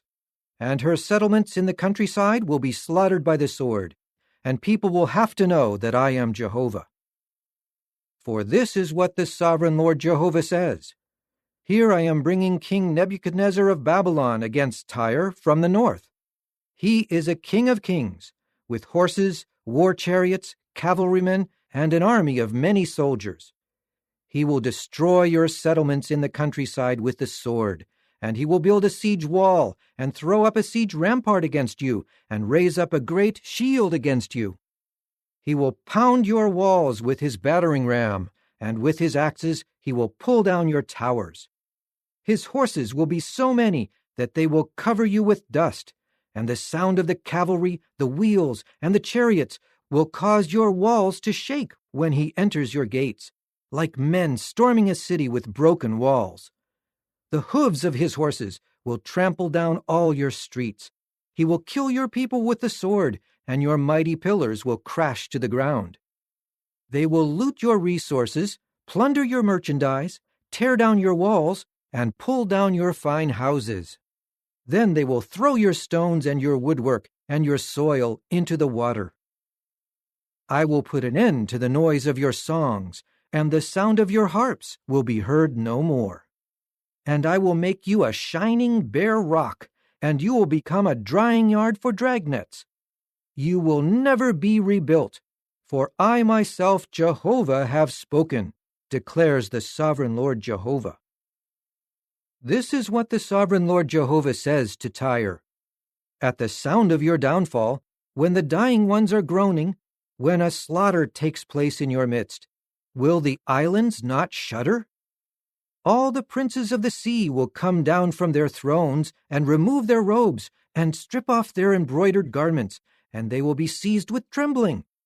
They will sit on the ground and tremble constantly and stare at you in amazement.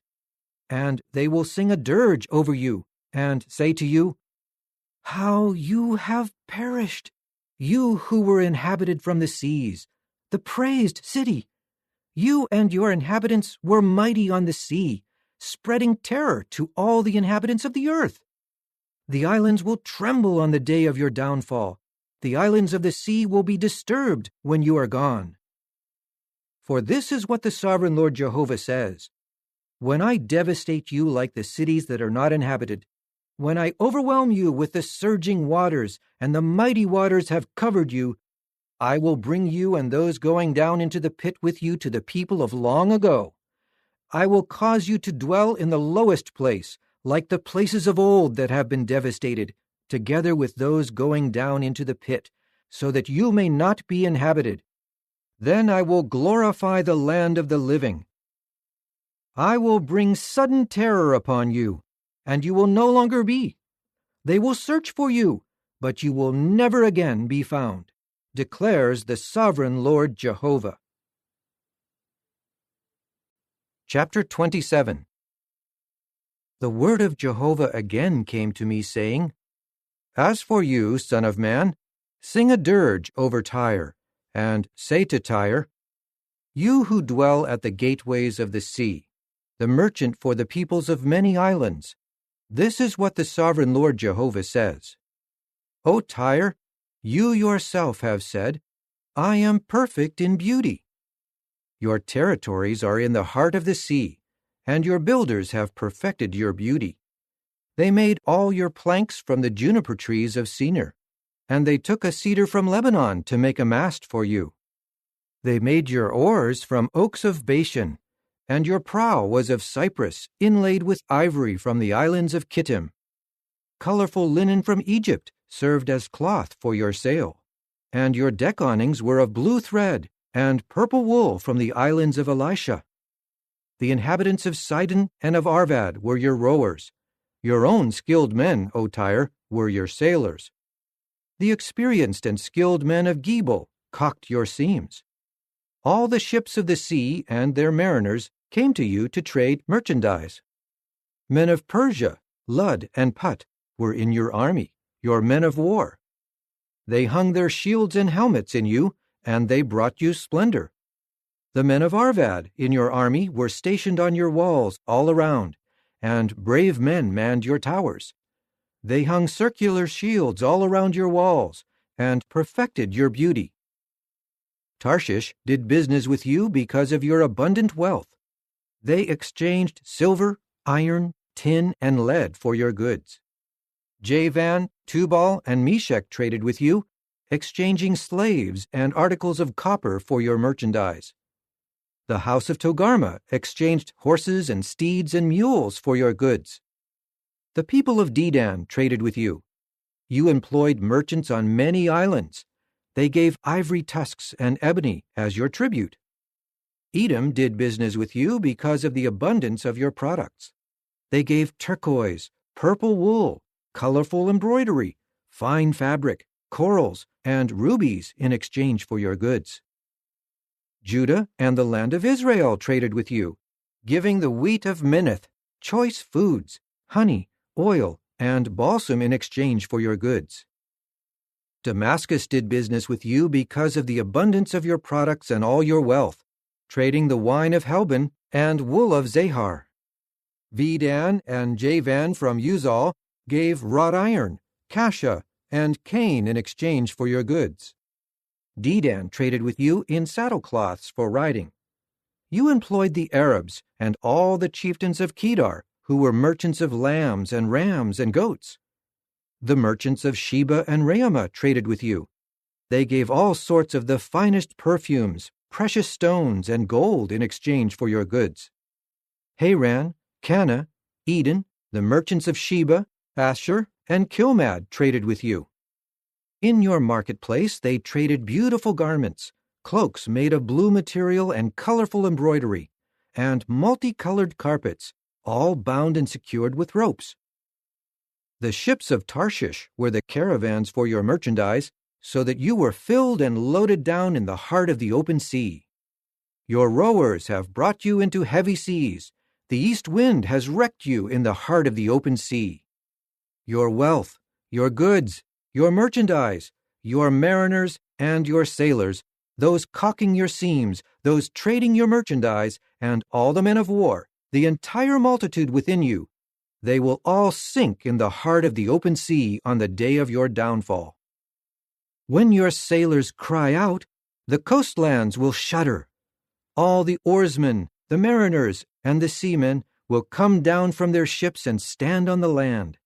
They will raise their voices and cry out bitterly over you as they throw dust on their heads and wallow in ashes. They will make themselves bald and put on sackcloth. They will weep bitterly over you with intense wailing. In their lamentation they will sing a dirge and chant over you, "Who is like Tyre, now silent in the midst of the sea?" When your goods came in from the open sea, you satisfied many peoples. Your abundant wealth and your merchandise enriched earth's kings. Now you have been wrecked in the open sea, in the deep waters, and all your merchandise and your people have sunk with you. All the inhabitants of the islands will stare at you in amazement, and their kings will shudder with horror, their faces will be troubled. The merchants among the nations will whistle over what happened to you. Your end will be sudden and terrible, and you will cease to exist for all time. Chapter 28. The word of Jehovah again came to me, saying, Son of man, tell the leader of Tyre, this is what the sovereign Lord Jehovah says. Because your heart has become haughty, you keep saying, I am a god. I sit on the throne of a god in the heart of the sea. But you are only a man, not a god, though in your heart you feel that you are a god. Look, you are wiser than Daniel. No secrets have been hidden from you. You have made yourself wealthy by your wisdom and your discernment, and you keep storing up gold and silver in your treasuries. Your skillful trading brought you great wealth, and your heart grew haughty because of your wealth. Therefore, this is what the sovereign Lord Jehovah says. Because in your heart you feel that you are a god, I am bringing foreigners against you, the most ruthless of the nations, and they will draw their swords against the beauty of your wisdom and defile your glorious splendor. They will bring you down to the pit, and you will die a violent death in the heart of the open sea. Will you still say, I am a god, to the one killing you? You will be a mere man, not a god, in the hand of those defiling you. By the hand of foreigners, you will die the death of the uncircumcised ones. For I myself have spoken, declares the sovereign Lord Jehovah. And the word of Jehovah again came to me, saying, Son of man, sing a dirge concerning the king of Tyre, and tell him, This is what the sovereign Lord Jehovah says. You were the model of perfection, full of wisdom and perfect in beauty. You were in Eden, the garden of God. You were adorned with every precious stone, ruby, topaz, and jasper, chrysolite, onyx, and jade, sapphire, turquoise, and emerald, and their settings and mountings were made of gold. They were prepared on the day you were created. I assigned you as the anointed covering cherub. You were on the holy mountain of God, and you walked about among fiery stones. You were faultless in your ways from the day you were created until unrighteousness was found in you. Because of your abundant trade, you became filled with violence, and you began to sin. So I will cast you out as profane from the mountain of God, and destroy you, O covering cherub, away from the stones of fire.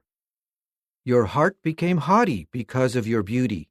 You corrupted your wisdom because of your own glorious splendor.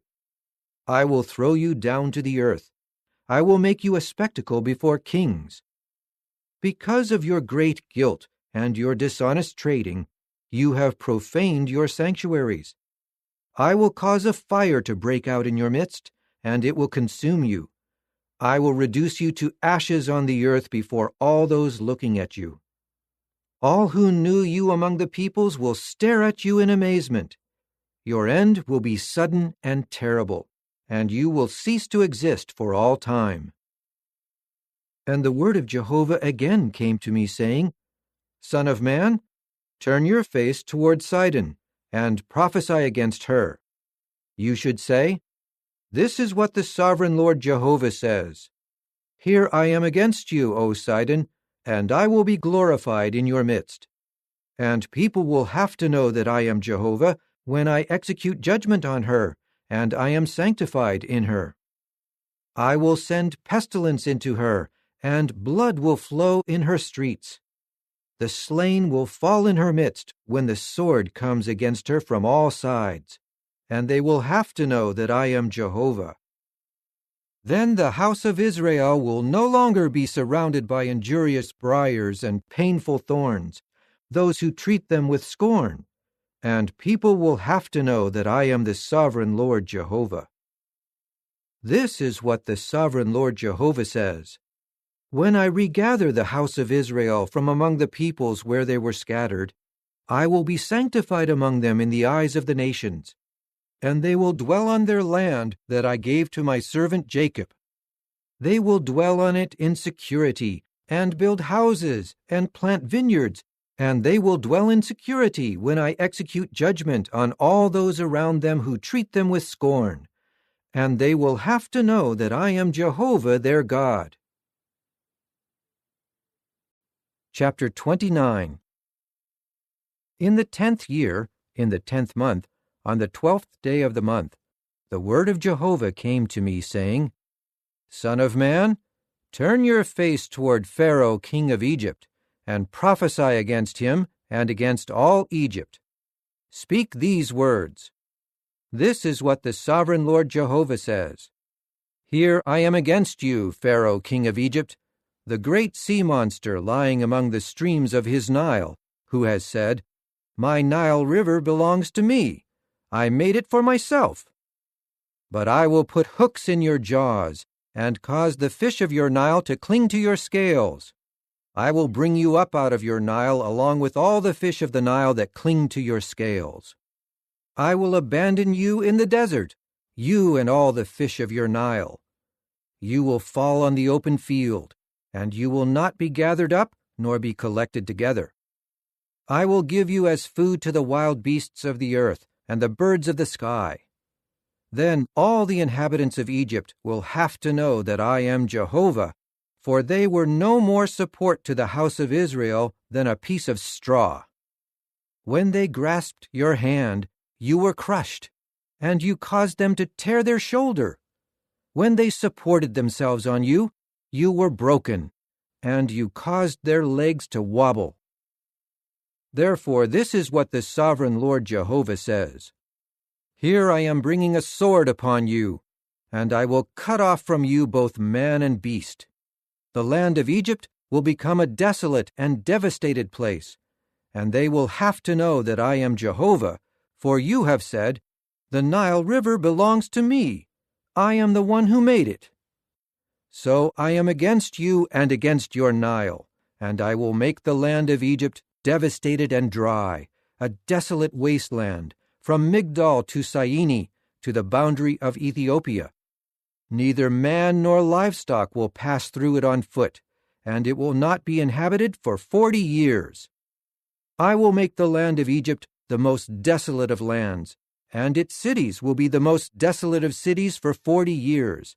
And I will scatter the Egyptians among the nations, and disperse them among the lands. For this is what the sovereign Lord Jehovah says. After 40 years, I will gather back the Egyptians from the peoples where they were scattered. I will bring the Egyptian captives back to the land of Pathros, to the land of their origin, and there they will become an insignificant kingdom. Egypt will become lower than the other kingdoms, and will no longer dominate the other nations, and I will make them so small that they will not be able to subdue other nations. It will never again be a source of confidence for the house of Israel, but it will only remind them of their error in turning to the Egyptians for help.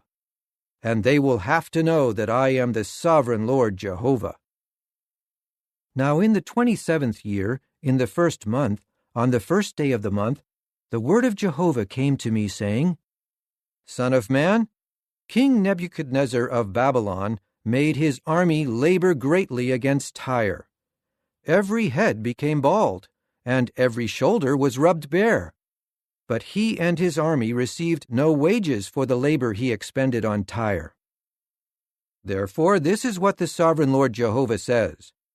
Here I am giving the land of Egypt to King Nebuchadnezzar of Babylon, and he will carry off its wealth, and take much spoil and plunder from it, and it will become wages for his army. As compensation for his labor against her, I will give him the land of Egypt, because they acted for me, declares the sovereign Lord Jehovah. In that day I will cause a horn to sprout for the house of Israel, and I will give you an opportunity to speak among them, and they will have to know that I am Jehovah. Chapter 30. And the word of Jehovah again came to me, saying, Son of man, prophesy and say, This is what the sovereign Lord Jehovah says. Wail! Alas, the day is coming, for the day is near. Yes, a day of Jehovah is near. It will be a day of clouds, an appointed time of nations. A sword will come against Egypt, and panic will overtake Ethiopia when the slain fall in Egypt. Its wealth is taken, and its foundations are torn down. Ethiopia, Put, Lud, and all the mixed populations, and Cub, along with the sons of the land of the covenant, by the sword they will all fall. This is what Jehovah says. The supporters of Egypt will also fall, and its arrogant power will be brought down. From Migdol to Syene they will fall by the sword in the land, declares the sovereign Lord Jehovah. They will be made the most desolate of lands, and its own cities will become the most devastated cities. And they will have to know that I am Jehovah when I set a fire in Egypt, and all its allies are crushed. In that day I will send messengers in ships to make self-confident Ethiopia tremble. Panic will seize them in the day that is coming upon Egypt, for it will surely come. This is what the sovereign Lord Jehovah says. I will bring an end to Egypt's hordes by the hand of King Nebuchadnezzar of Babylon. He and his troops, the most ruthless of the nations, will be brought in to destroy the land. They will draw their swords against Egypt and fill the land with the slain. I will turn the canals of the Nile into dry ground, and will sell the land into the hand of wicked men. I will make the land and everything in it desolate by the hand of foreigners. I myself, Jehovah, have spoken. This is what the sovereign Lord Jehovah says. I will also destroy the disgusting idols and bring an end to the worthless gods of Naph. There will no longer be a prince from the land of Egypt, and I will put fear in the land of Egypt. I will desolate Pathros and set a fire in Zoan and execute judgment on No. I will pour out my rage on Sin, the stronghold of Egypt, and destroy the population of No. I will set a fire in Egypt, and Sin will be seized with terror, and No will be broken through, and Naph will face attack in broad daylight. The young men of On and Pi-beseth will fall by the sword, and the cities will go into captivity. In Tehaphnehes the day will grow dark when I break the yoke bars of Egypt there. Her arrogant power will come to an end, clouds will cover her, and her towns will go into captivity. I will execute judgment on Egypt, and they will have to know that I am Jehovah. And in the 11th year, in the 1st month, on the 7th day of the month, the word of Jehovah came to me, saying, Son of man, I have broken the arm of Pharaoh, king of Egypt. It will not be bound up to be healed or wrapped with a bandage to make it strong enough to take up the sword. Therefore, this is what the sovereign Lord Jehovah says. Here I am against Pharaoh, king of Egypt, and I will break his arms, the strong one and the broken one, and I will make the sword fall from his hand. Then I will scatter the Egyptians among the nations and disperse them among the lands. I will strengthen the arms of the king of Babylon and put my sword into his hand, and I will break the arms of Pharaoh, and he will groan loudly like a dying man before him.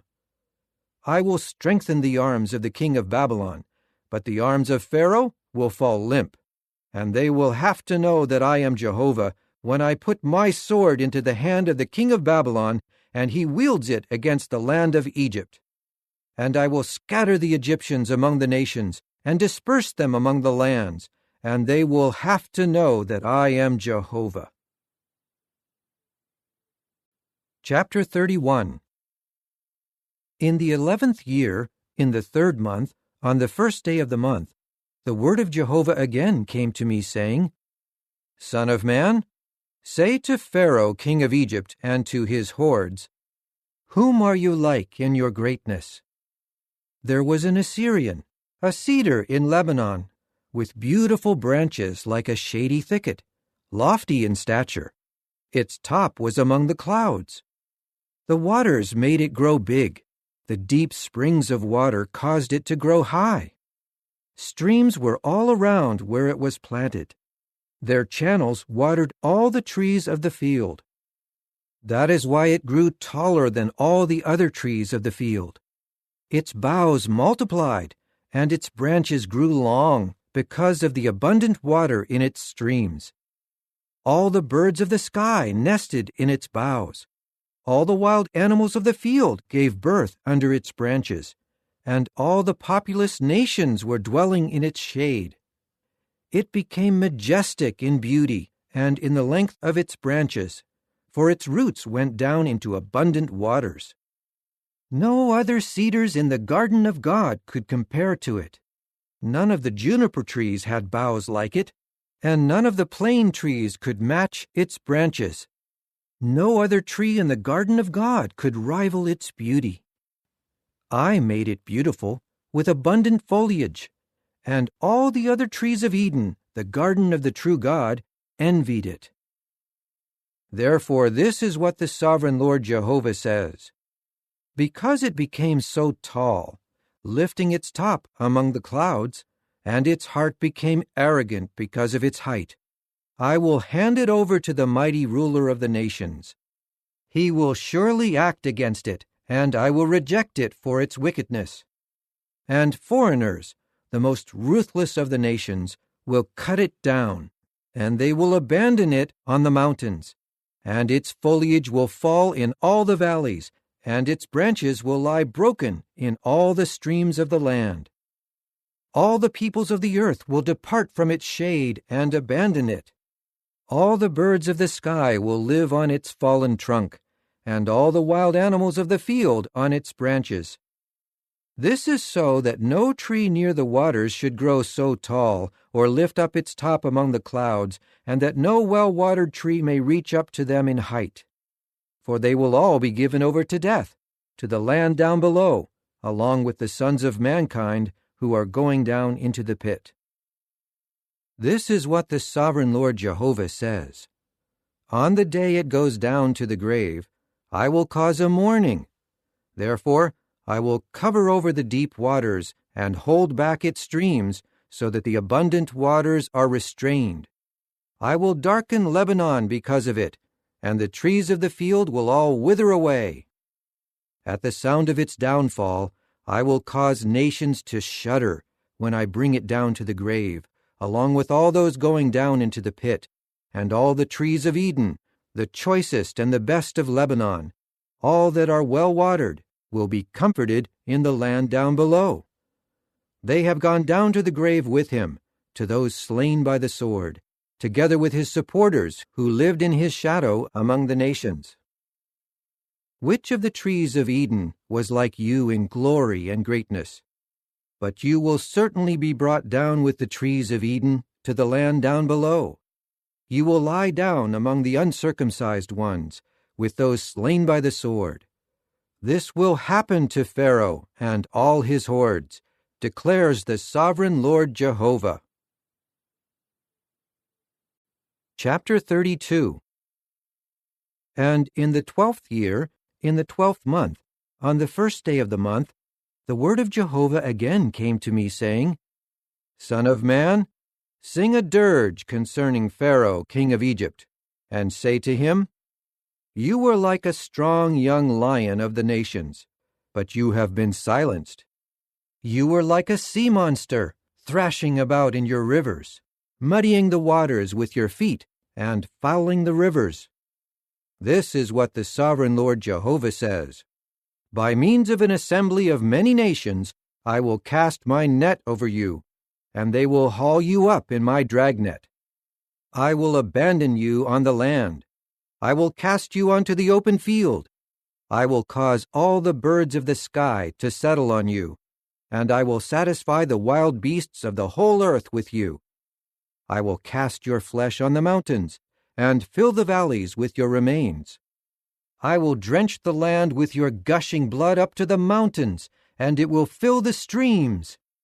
And when you are extinguished, I will cover the heavens and darken their stars. I will cover the sun with clouds, and the moon will not give its light.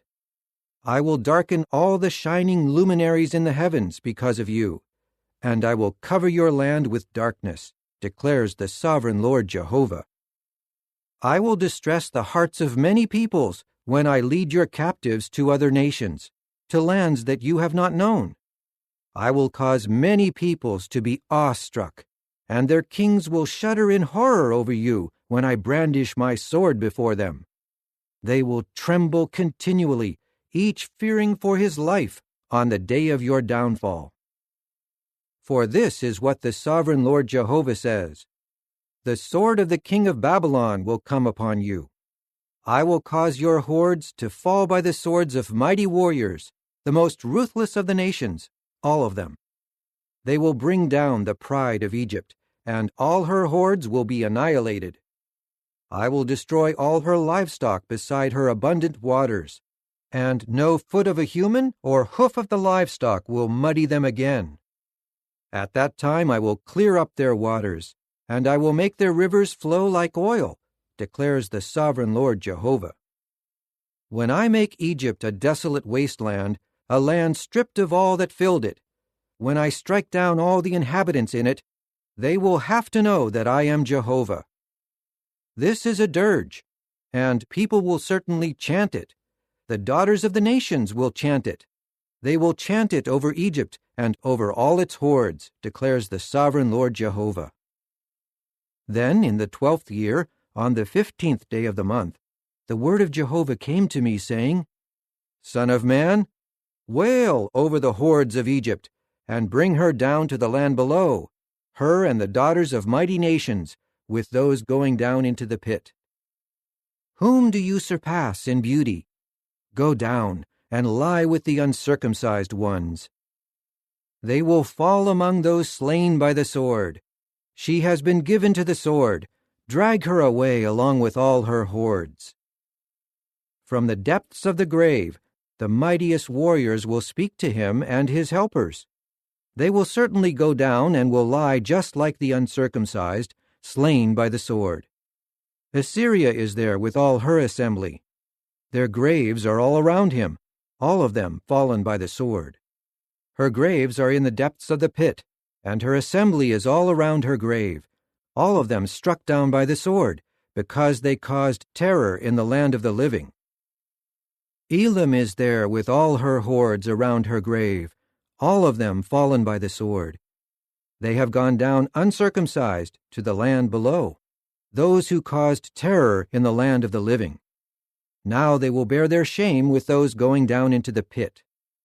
They have made a bed for her among the slain, along with all her hordes around her graves. All of them are uncircumcised, slain by the sword, because they caused terror in the land of the living. And they will bear their shame with those going down into the pit. He has been put among the slain. There is where Meshech and Tubal and all their hordes are. Their graves are all around him. All of them are uncircumcised, pierced through by the sword, because they caused terror in the land of the living. Will they not lie with mighty uncircumcised warriors who have fallen, who went down to the grave with their weapons of war? And they will put their swords under their heads and their sins on their bones, because these mighty warriors terrorized the land of the living. But as for you, you will be crushed among the uncircumcised ones, and you will lie with those who were slain by the sword. Edom is there, her kings and all her chieftains, who, despite their mightiness, were laid among those slain by the sword. They too will lie with the uncircumcised ones, and with those going down into the pit. There all the princes of the north are, along with all the Sidonians, who have gone down in disgrace with the slain, despite the terror caused by their mightiness. They will lie uncircumcised with those who were slain by the sword, and will bear their shame with those going down into the pit. Pharaoh will see all of these, and he will be comforted over all that happened to his hordes. Pharaoh and all his army will be slain by the sword, declares the sovereign Lord Jehovah. Because he caused terror in the land of the living, Pharaoh and all his hordes will be laid to rest with the uncircumcised, with those slain by the sword, declares the sovereign Lord Jehovah. Chapter 33. And the word of Jehovah came to me, saying, Son of man, speak to the sons of your people, and say to them, Suppose that I bring a sword upon a land, and all the people of that land take a man, and make him their watchman. And he sees the sword coming upon the land, and blows the horn, and warns the people. If someone hears the sound of the horn, but does not heed the warning, and a sword comes and takes his life, his blood will be on his own head. He heard the sound of the horn, but he did not heed the warning. His blood will be upon himself. If he had heeded the warning, his life would have been saved. But if the watchman sees the sword coming, and he does not blow the horn, and the people receive no warning, and a sword comes and takes the life of one of them, that person will die for his own error, but I will ask his blood back from the watchman. As for you, son of man, I have appointed you as a watchman to the house of Israel. And when you hear a word from my mouth, you must warn them from me.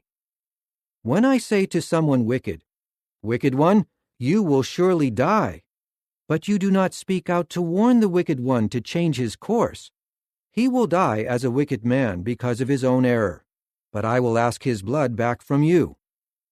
But if you warn someone wicked to turn back from his way, and he refuses to change his course, he will die for his error, but you will certainly save your own life. And you, son of man, say to the house of Israel, You have said, Our revolts and our sins weigh heavily upon us, causing us to waste away. So how will we keep living? Tell them, As surely as I am alive, declares the sovereign Lord Jehovah, I take no pleasure in the death of the wicked, but rather that someone wicked changes his way and keeps living. Turn back from your bad ways, for why should you die, O house of Israel? And you, son of man, tell the sons of your people, The righteousness of the righteous man will not save him when he revolts, nor will the wickedness of the wicked man make him stumble when he turns away from his wickedness, nor will anyone righteous be able to keep living because of his righteousness in the day that he sins. When I say to the righteous one, You will surely keep living, and he trusts in his own righteousness and does what is wrong, none of his righteous acts will be remembered, but he will die for the wrong that he has done. And when I say to the wicked one, You will surely die, and he turns away from his sin and does what is just and righteous, and the wicked one returns what was taken in pledge, and pays back what was taken by robbery, and he walks in the statutes of life by not doing what is wrong, he will surely keep living. He will not die. None of the sins he committed will be held against him. For doing what is just and righteous, he will surely keep living. But your people have said, The way of Jehovah is unjust, when it is actually their way that is unjust. When someone righteous abandons his righteousness and does what is wrong, he must die for it. But when someone wicked turns away from his wickedness and does what is just and righteous, he will keep living for doing so.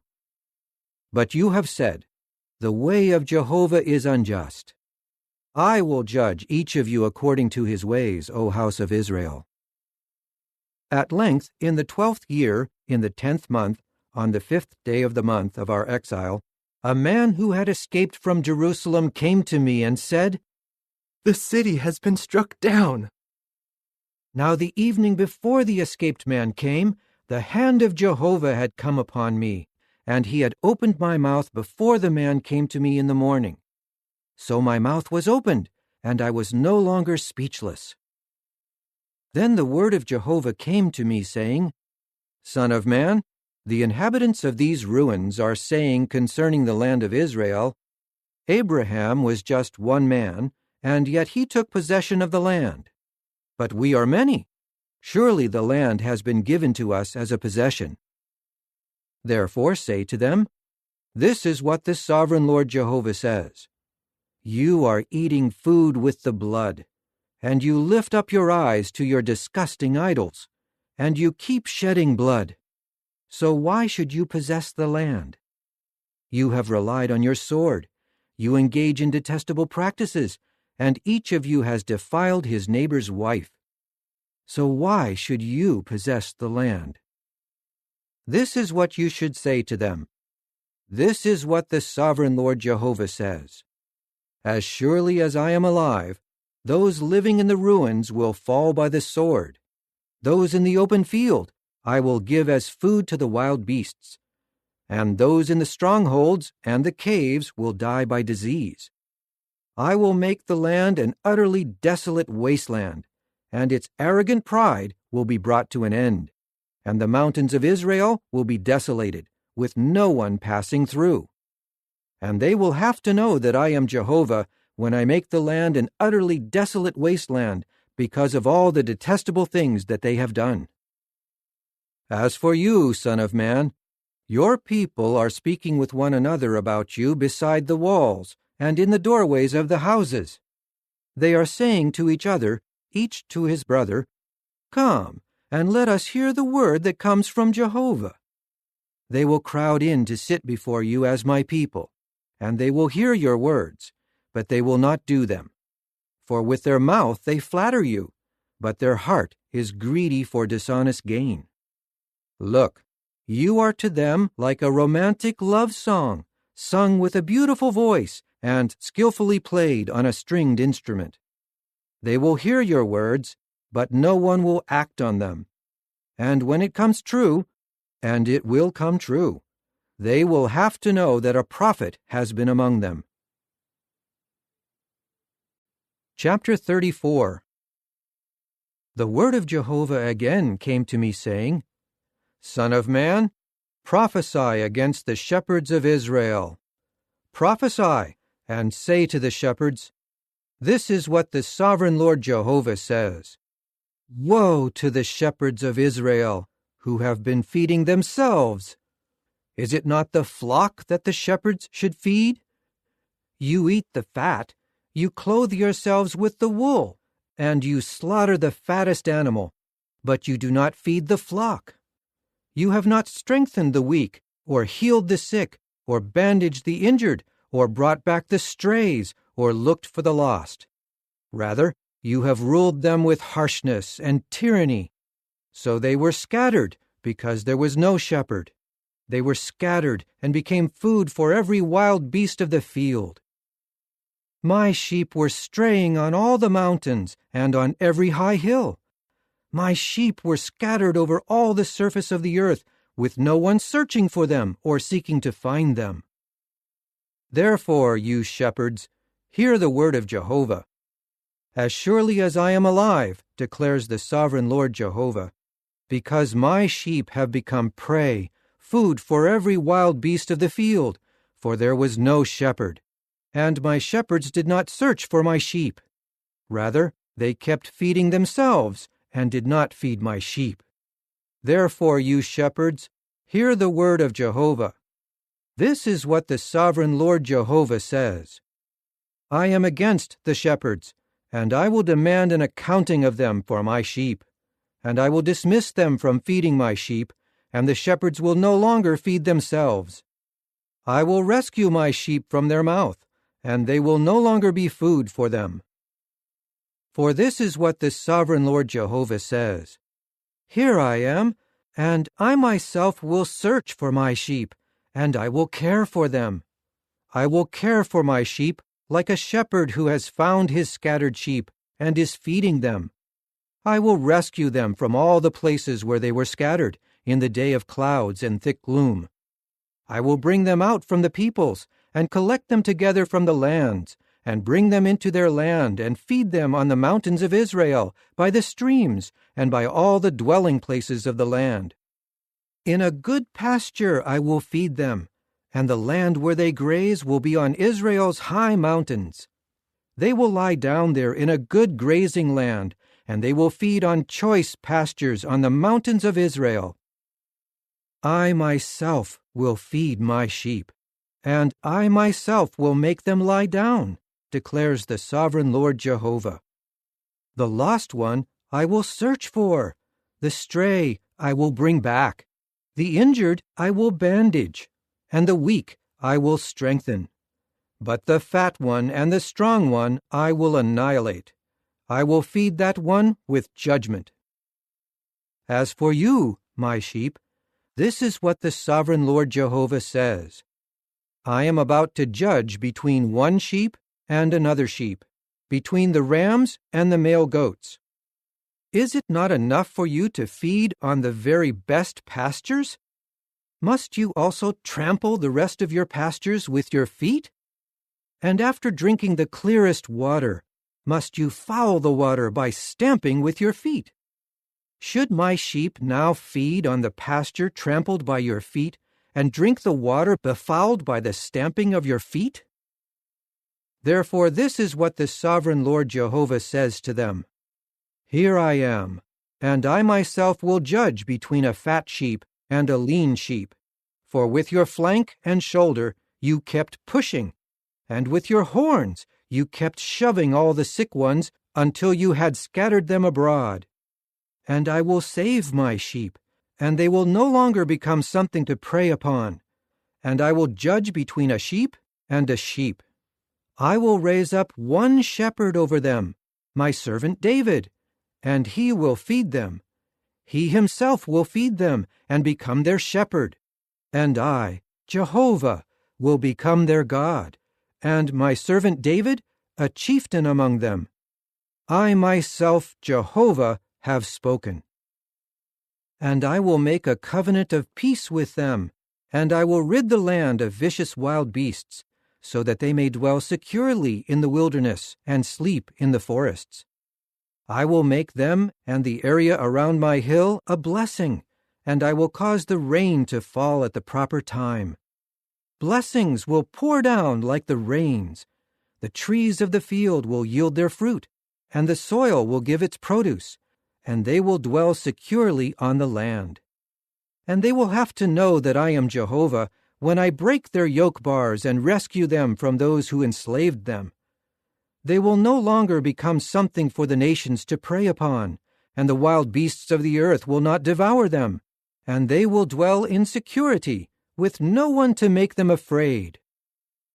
I will establish for them a plantation of fame, and they will no longer die from famine in the land, and they will no longer be humiliated by the nations.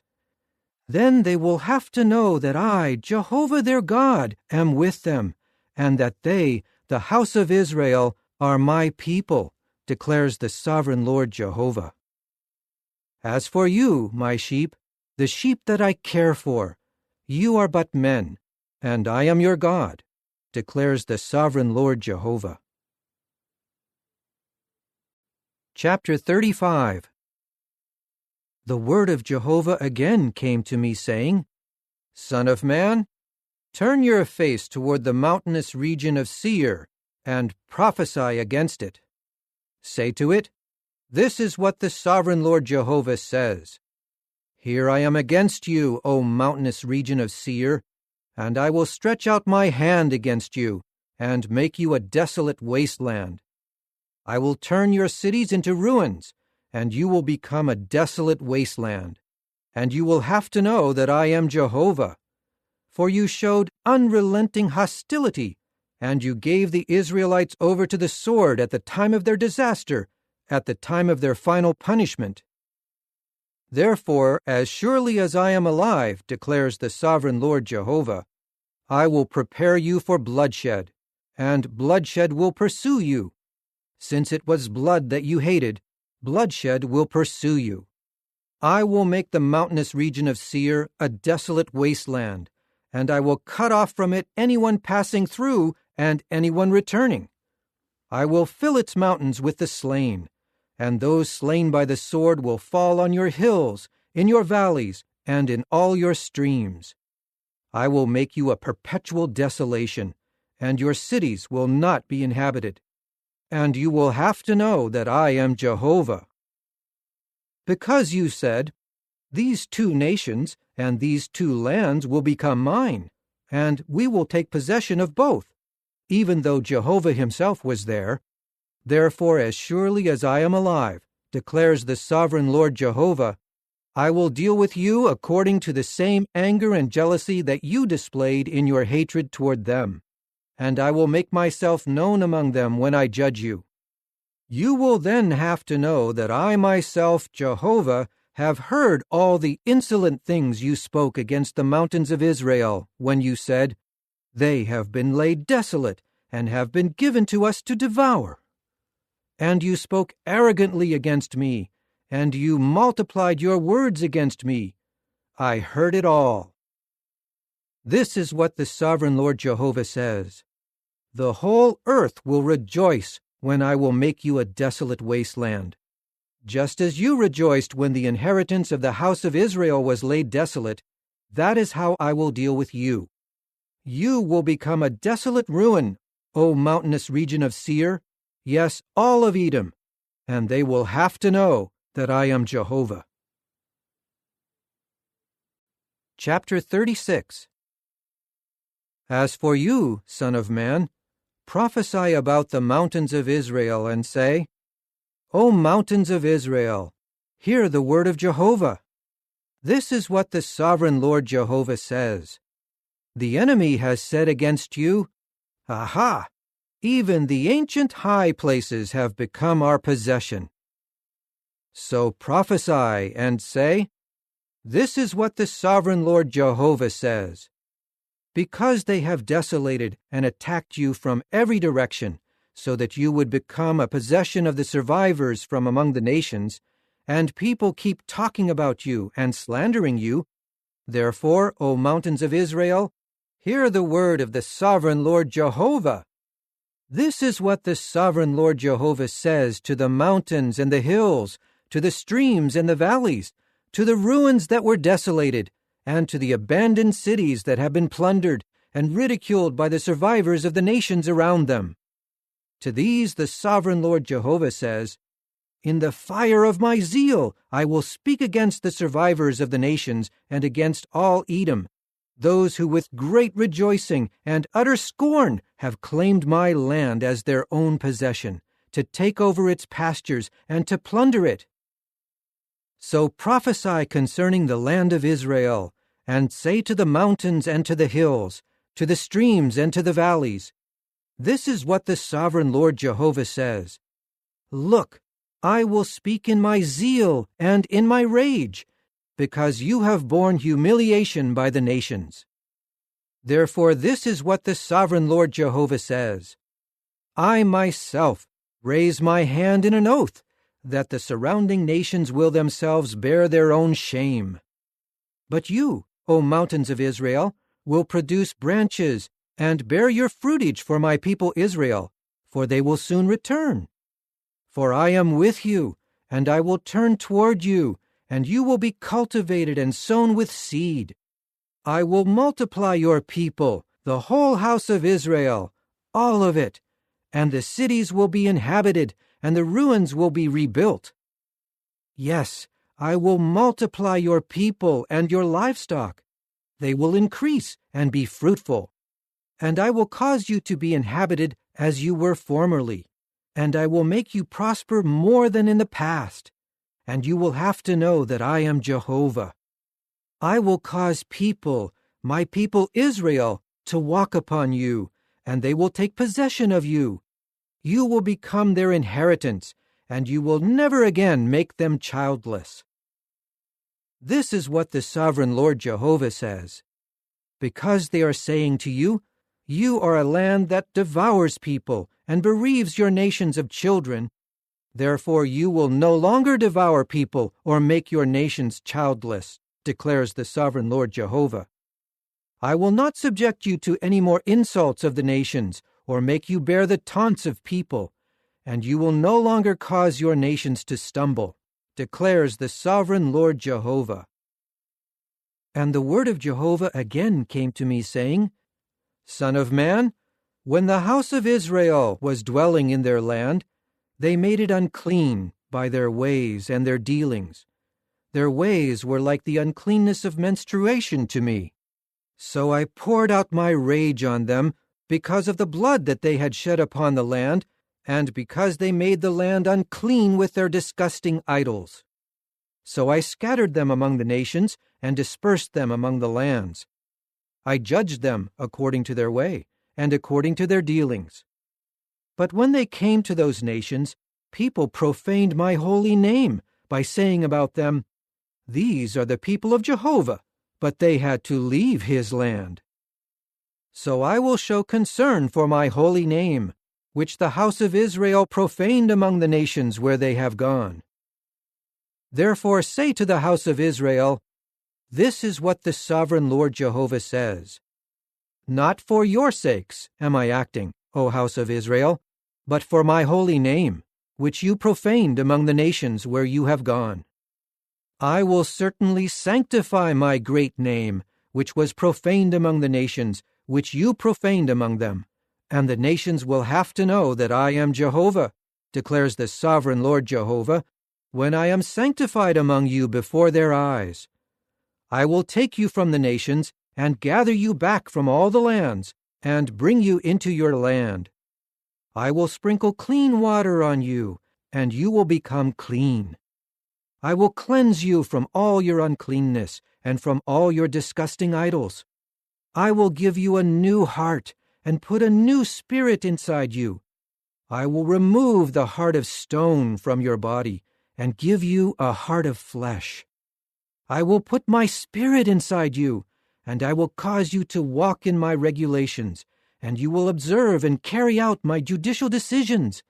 Then you will dwell in the land that I gave to your forefathers, and you will be my people, and I will be your God.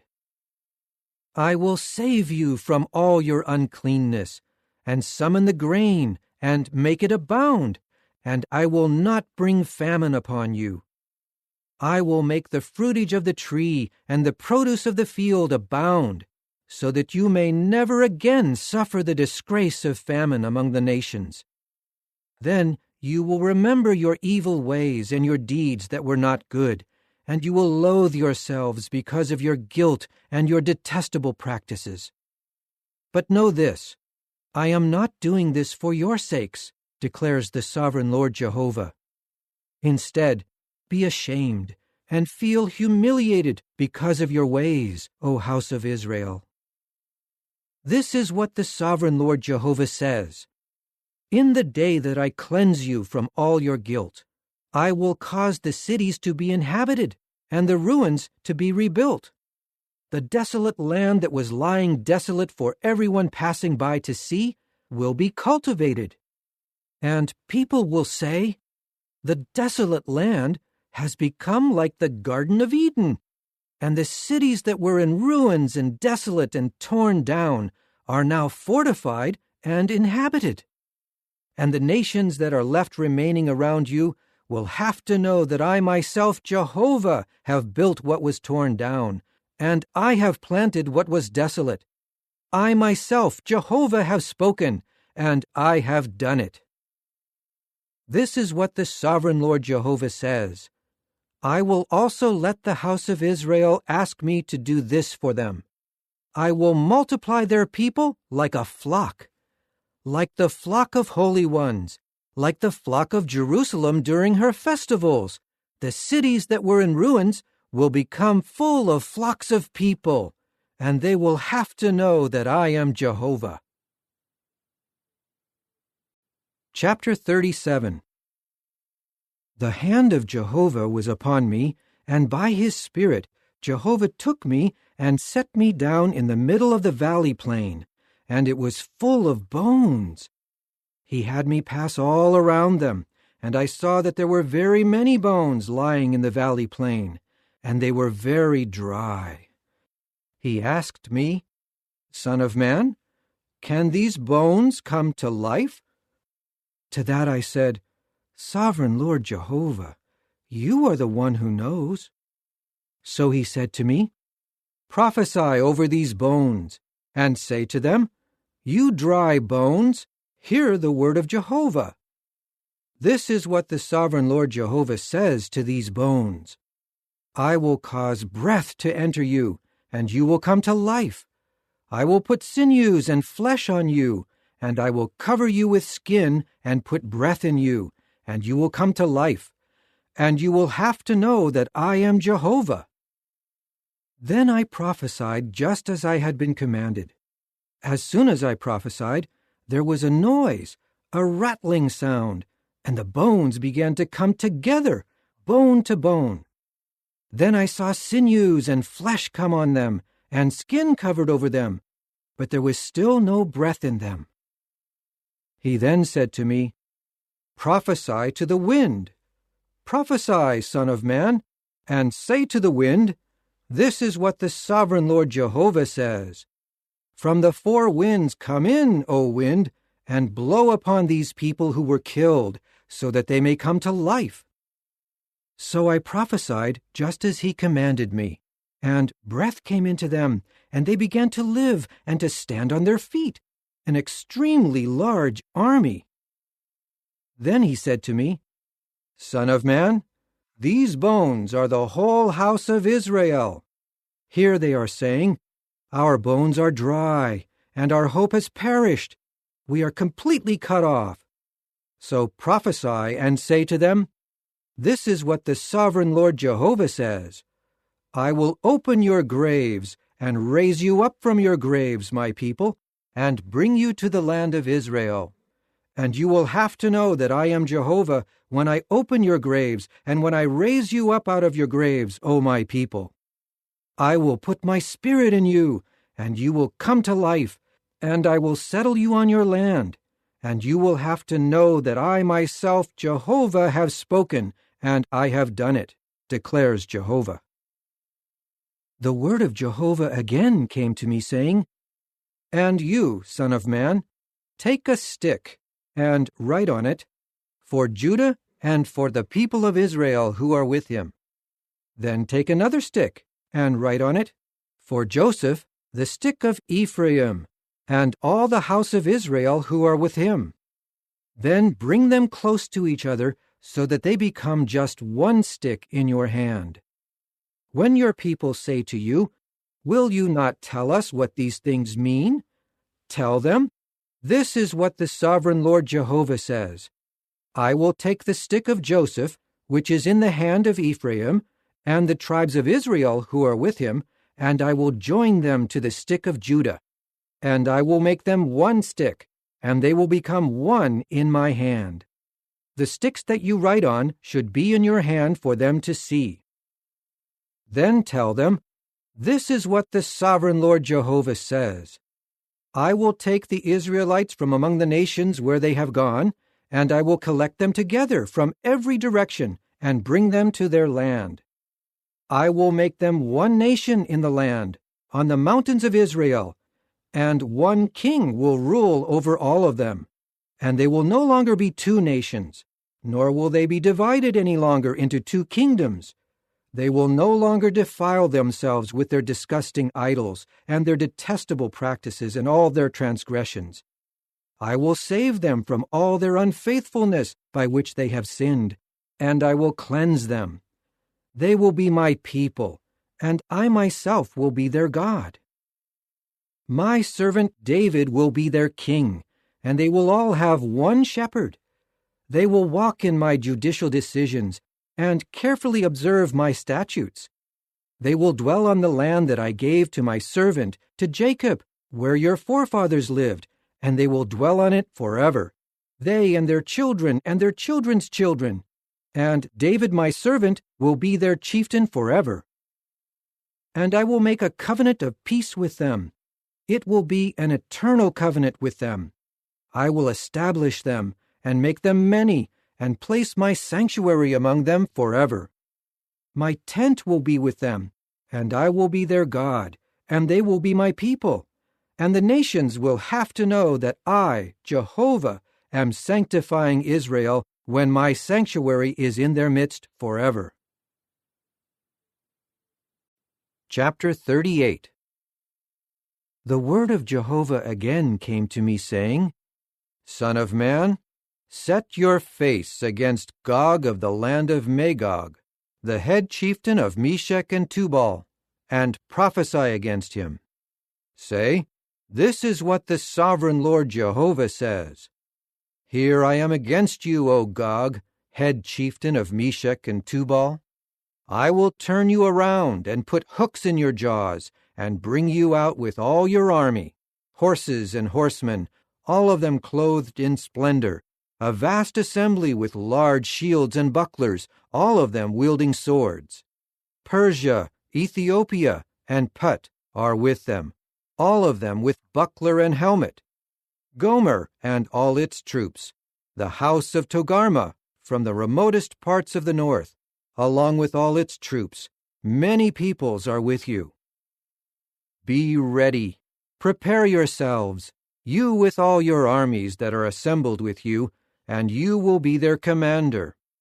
You will be given attention after many days. In the final part of the years, you will invade the land whose people have been restored from the ravages of the sword, collected together out of many peoples onto the mountains of Israel, which had long been lying devastated. The inhabitants of this land were restored from the peoples, and all of them dwell in security. You will come against them like a storm, and you will cover the land like clouds, you and all your troops and many peoples with you. This is what the sovereign Lord Jehovah says.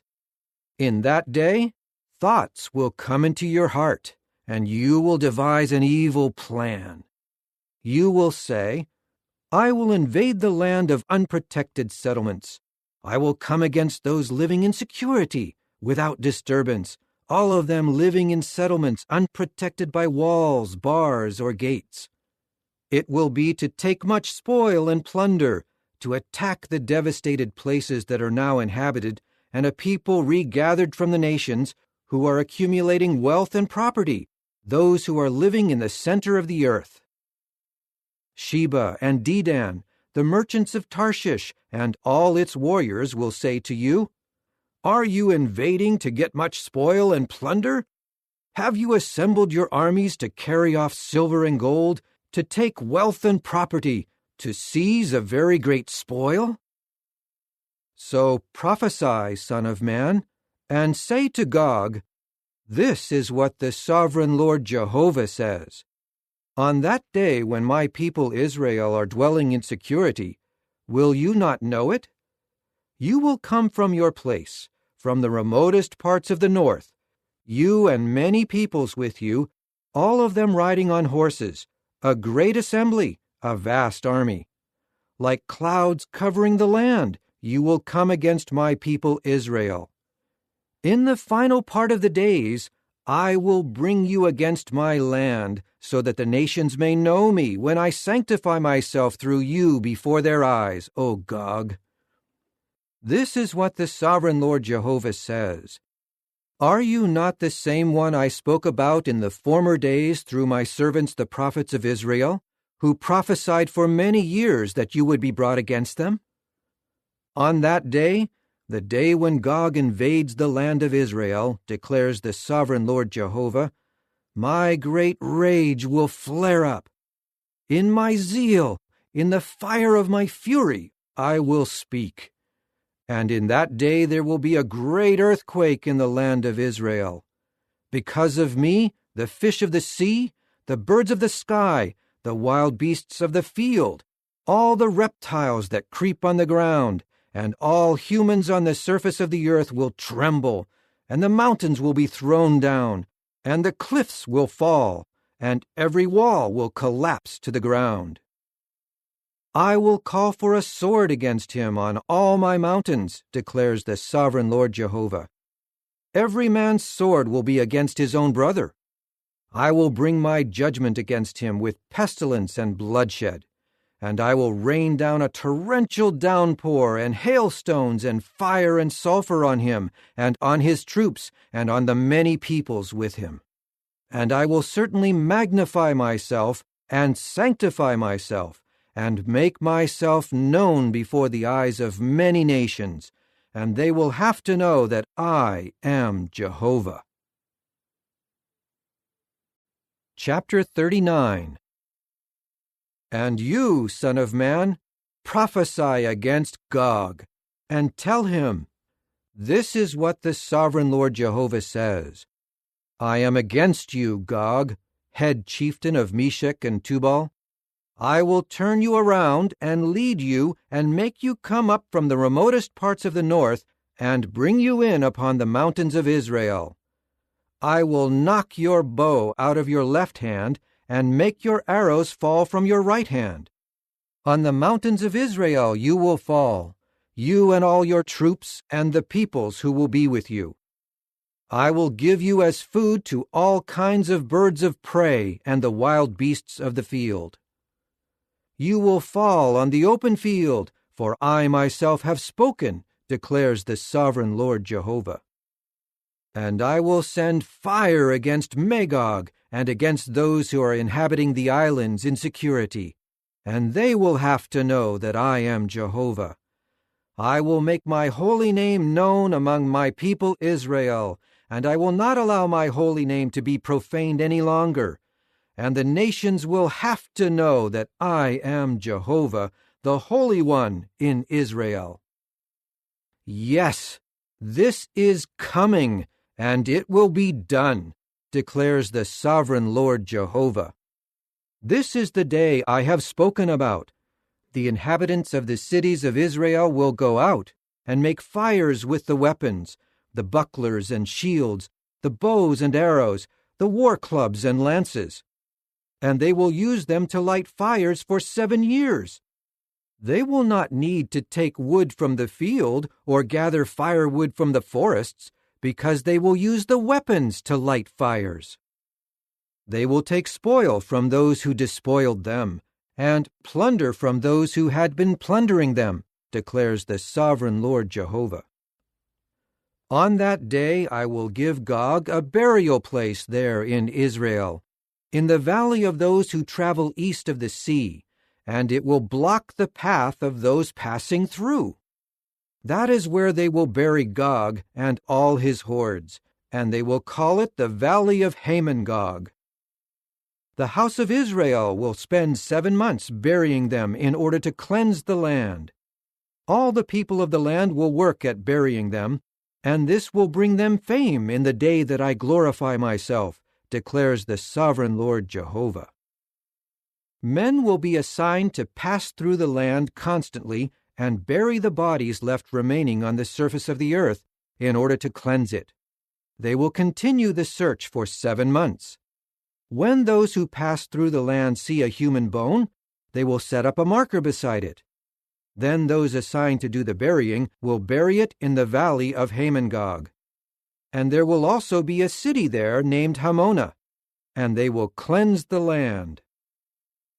As for you, son of man, this is what the sovereign Lord Jehovah says. Say to every sort of bird and to all the wild beasts of the field, gather yourselves together and come. Gather all around my sacrifice that I am preparing for you, a great sacrifice on the mountains of Israel. You will eat flesh and drink blood. You will eat the flesh of mighty ones and drink the blood of the chieftains of the earth, the rams, lambs, goats, and bulls, all the fattened animals of Bashan. You will gorge yourselves on fat and drink blood until you are drunk from the sacrifice that I prepare for you. At my table you will be filled up with horses and charioteers, mighty ones and all sorts of warriors, declares the sovereign Lord Jehovah. I will display my glory among the nations, and all the nations will see the judgment that I have executed, and the power that I have demonstrated among them. From that day on, the house of Israel will have to know that I am Jehovah their God. And the nations will have to know that the house of Israel went into exile because of their own error, because they were unfaithful to me. So I hid my face from them and handed them over to their enemies, and they all fell by the sword.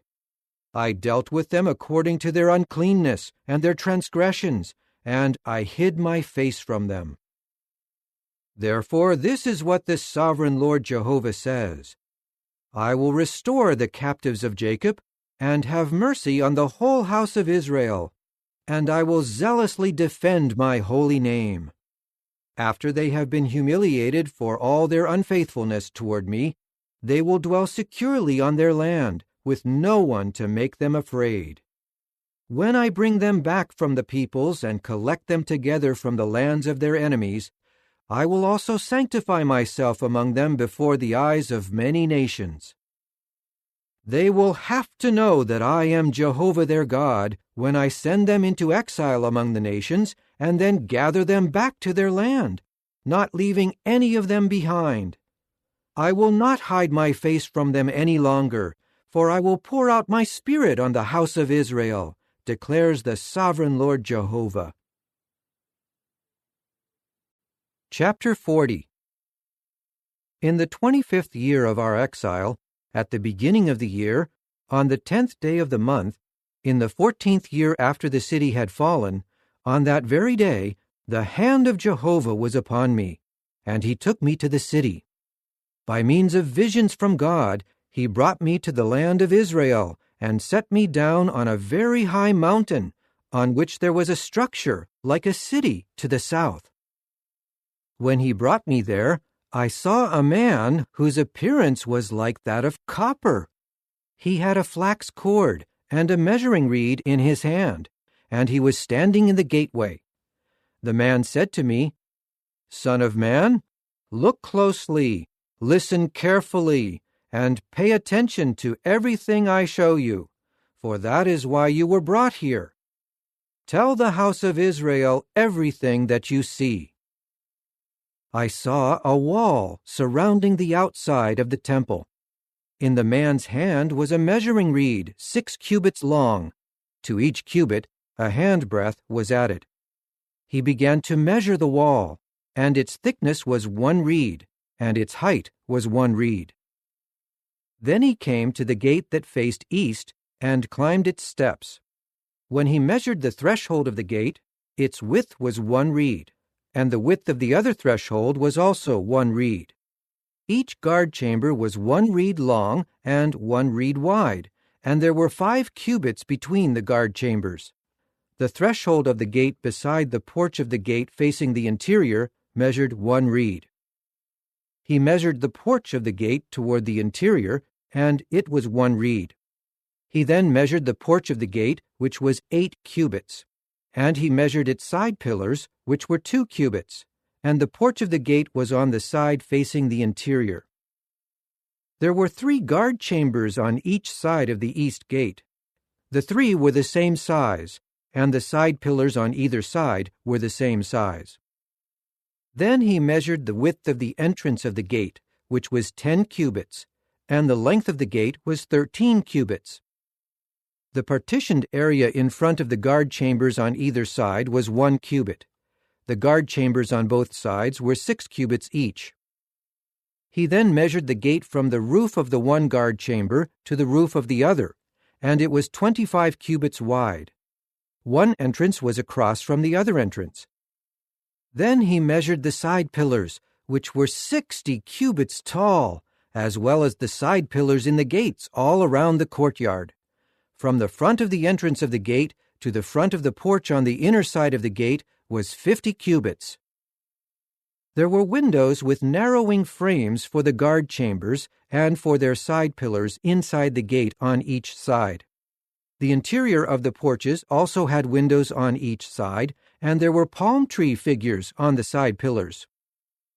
He then brought me into the outer courtyard, and I saw dining rooms and a pavement around the courtyard. There were 30 dining rooms on the pavement. The pavement at the side of the gates corresponded to the length of the gates. This was the lower pavement. Then he measured the distance from the front of the lower gate to the perimeter of the inner courtyard. It was 100 cubits on the east and on the north. The outer courtyard had a gate facing north, and he measured its length and its width.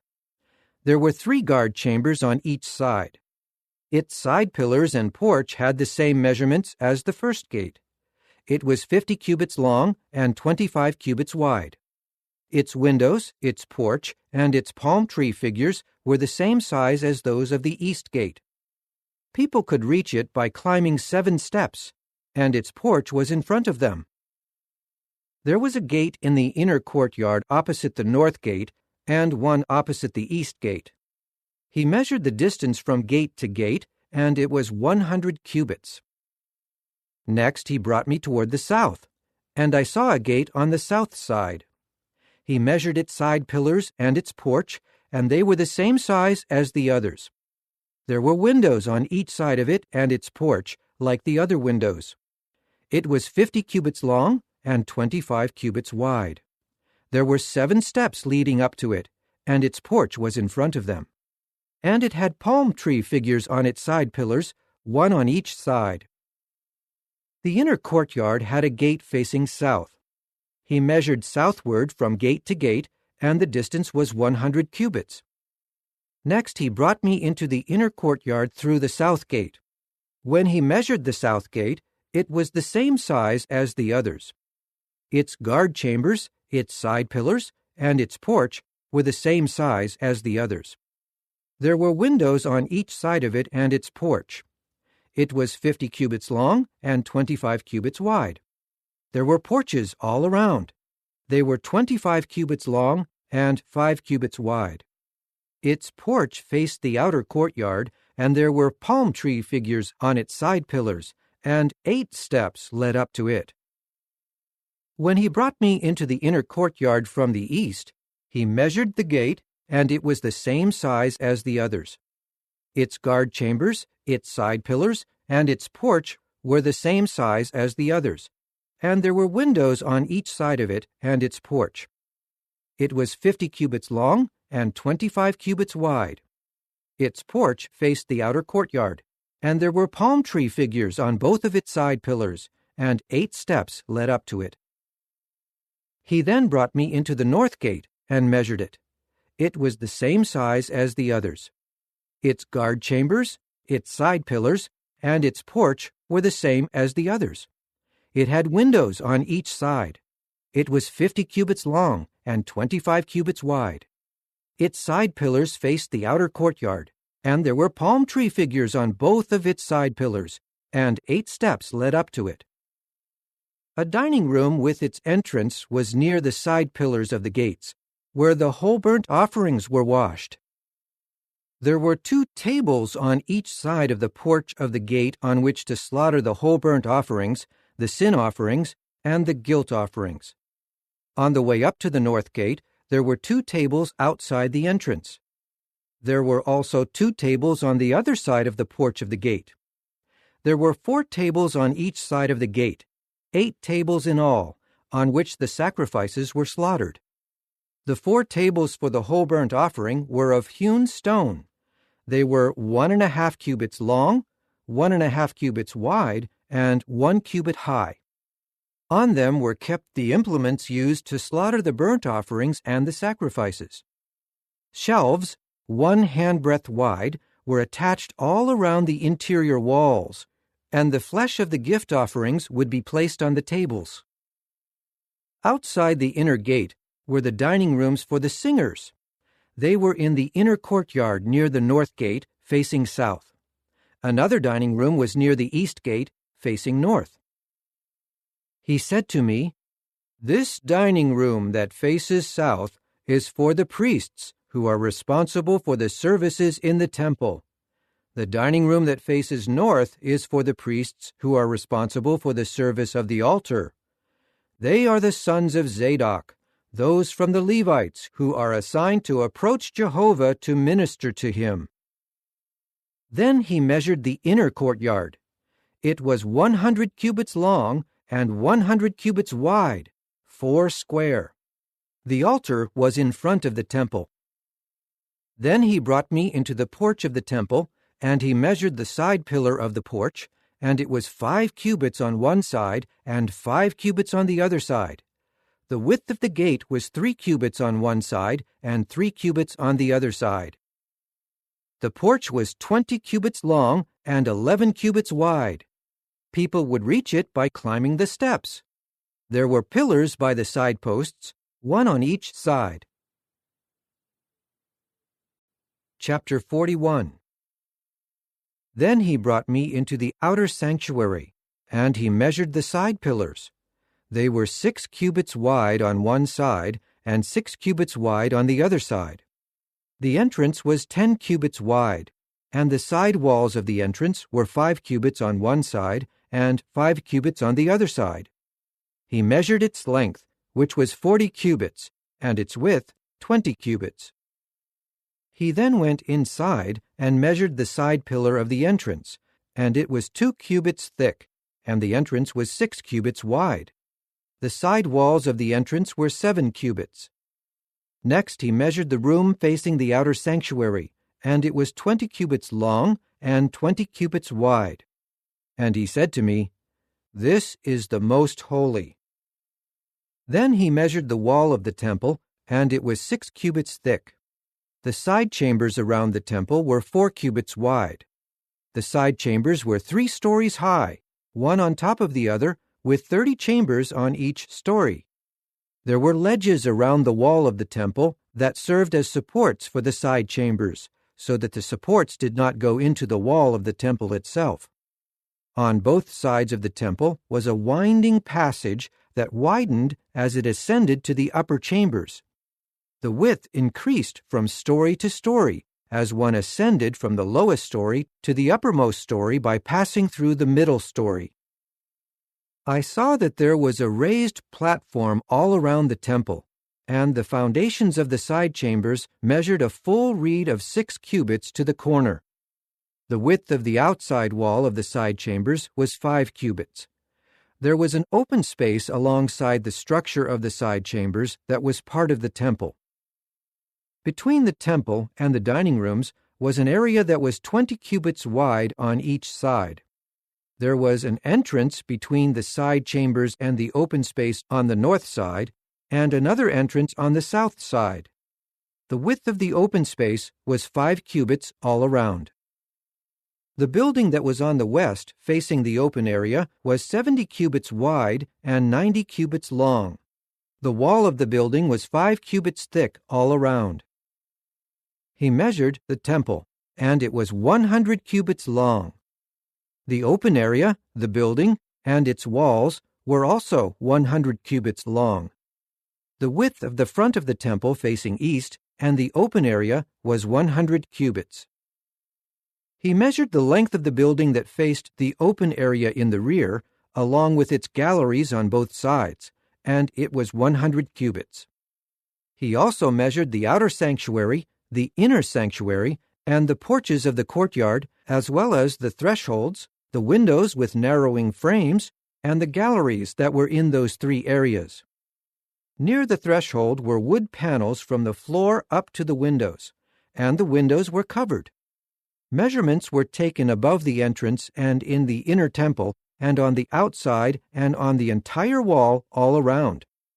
It had carved cherubs and palm tree figures, with each palm tree between 2 cherubs, and each cherub had 2 faces. The human face was toward the palm tree on one side, and the face of a lion was toward the palm tree on the other side. They were carved this way throughout the entire temple. From the floor to the area above the entrance were carved cherubs and palm tree figures on the wall of the sanctuary. The doorposts of the sanctuary were square. In front of the holy place was something like a wooden altar that was 3 cubits high and 2 cubits long. It had corner posts, and its base and its sides were made of wood. He then said to me, "This is the table that is before Jehovah." The outer sanctuary and the holy place each had 2 doors. The doors had 2 swinging leaves, 2 leaves for each door. There were carved cherubs and palm tree figures on the doors of the sanctuary, like those on the walls. There was also a wooden overhang on the front of the porch on the outside. There were also windows with narrowing frames and palm tree figures along both sides of the porch, as well as along the side chambers of the temple and the overhangs. Chapter 42. Then he led me to the outer courtyard toward the north. And he brought me to the dining room block that was next to the open area north of the adjoining building. Its length at the north entrance was 100 cubits, and it was 50 cubits wide. It was located between the inner courtyard, which was 20 cubits wide, and the pavement of the outer courtyard. Its galleries faced each other and were 3 stories high. Before the dining rooms was an inner walkway 10 cubits wide and 100 cubits long, and their entrances were to the north. The upper dining rooms of the building were narrower than those in the lower and middle stories, because the galleries took up more of their space. For they were 3 stories high, but they had no pillars like the pillars of the courtyards. That is why more floor space was taken away from them than from the lower and middle stories. The outer stone wall near the dining rooms toward the outer courtyard that faced the other dining rooms was 50 cubits long. For the length of the dining rooms that were toward the outer courtyard was 50 cubits, but for those facing the sanctuary it was 100 cubits. The dining rooms had an entryway on the east side leading up to them from the outer courtyard. There were also dining rooms inside the stone wall of the courtyard toward the east, near the open area and the building. There was a walkway before them, like that of the northern dining rooms. They were the same length and width, and they had the same exits and layouts. Their entrances were like the entrances of the dining rooms that were toward the south. There was an entrance at the beginning of the walkway, before the adjacent stone wall toward the east, where one could enter.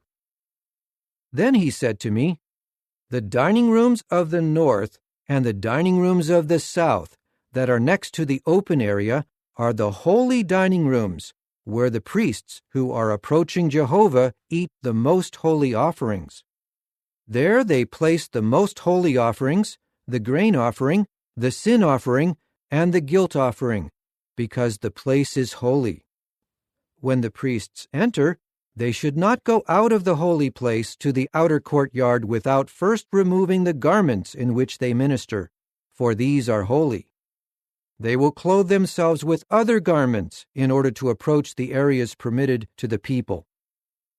When he finished measuring the inner temple area, he led me out by way of the gate that faces east, and he measured the entire area. He measured the eastern side with the measuring reed. According to the measuring reed, it was 500 reed lengths from one side to the other. He measured the northern side, and according to the measuring reed, it was 500 reed lengths. He measured the southern side, and according to the measuring reed, it was 500 reed lengths. He went around to the western side. He measured 500 reed lengths with the measuring reed. He measured it on the 4 sides. It had a wall all around it that was 500 reeds long and 500 reeds wide, to make a division between what is holy and what is for common use. Chapter 43. Then he led me to the gate that is facing east. There I saw the glory of the God of Israel coming from the east, and his voice was like the sound of rushing waters, and the earth was illuminated by his glory. What I saw was like the vision I had seen when I came to bring the city to ruin, and it appeared to be like what I had seen near the river Kibar, and I fell with my face to the ground. Then the glory of Jehovah entered the temple through the gate facing the east. A spirit then raised me up and brought me into the inner courtyard, and I saw that the temple had become full of the glory of Jehovah. Then I heard someone speaking to me out of the temple, and the man came and stood beside me. He said to me, "Son of man, this is the place of my throne, and the place for the soles of my feet, where I will dwell among the people of Israel forever. The house of Israel will no longer defile my holy name, they and their kings, by their spiritual prostitution, and by the carcasses of their kings at their death, by putting their threshold next to my threshold, and their doorpost beside my doorpost, with only a wall between me and them. They defiled my holy name by the detestable things they did, so I exterminated them in my anger. Now let them put their spiritual prostitution and the carcasses of their kings far away from me, and I will dwell among them forever. As for you, Son of Man, describe the temple to the house of Israel, so that they will feel ashamed because of their errors, and they should study its plan.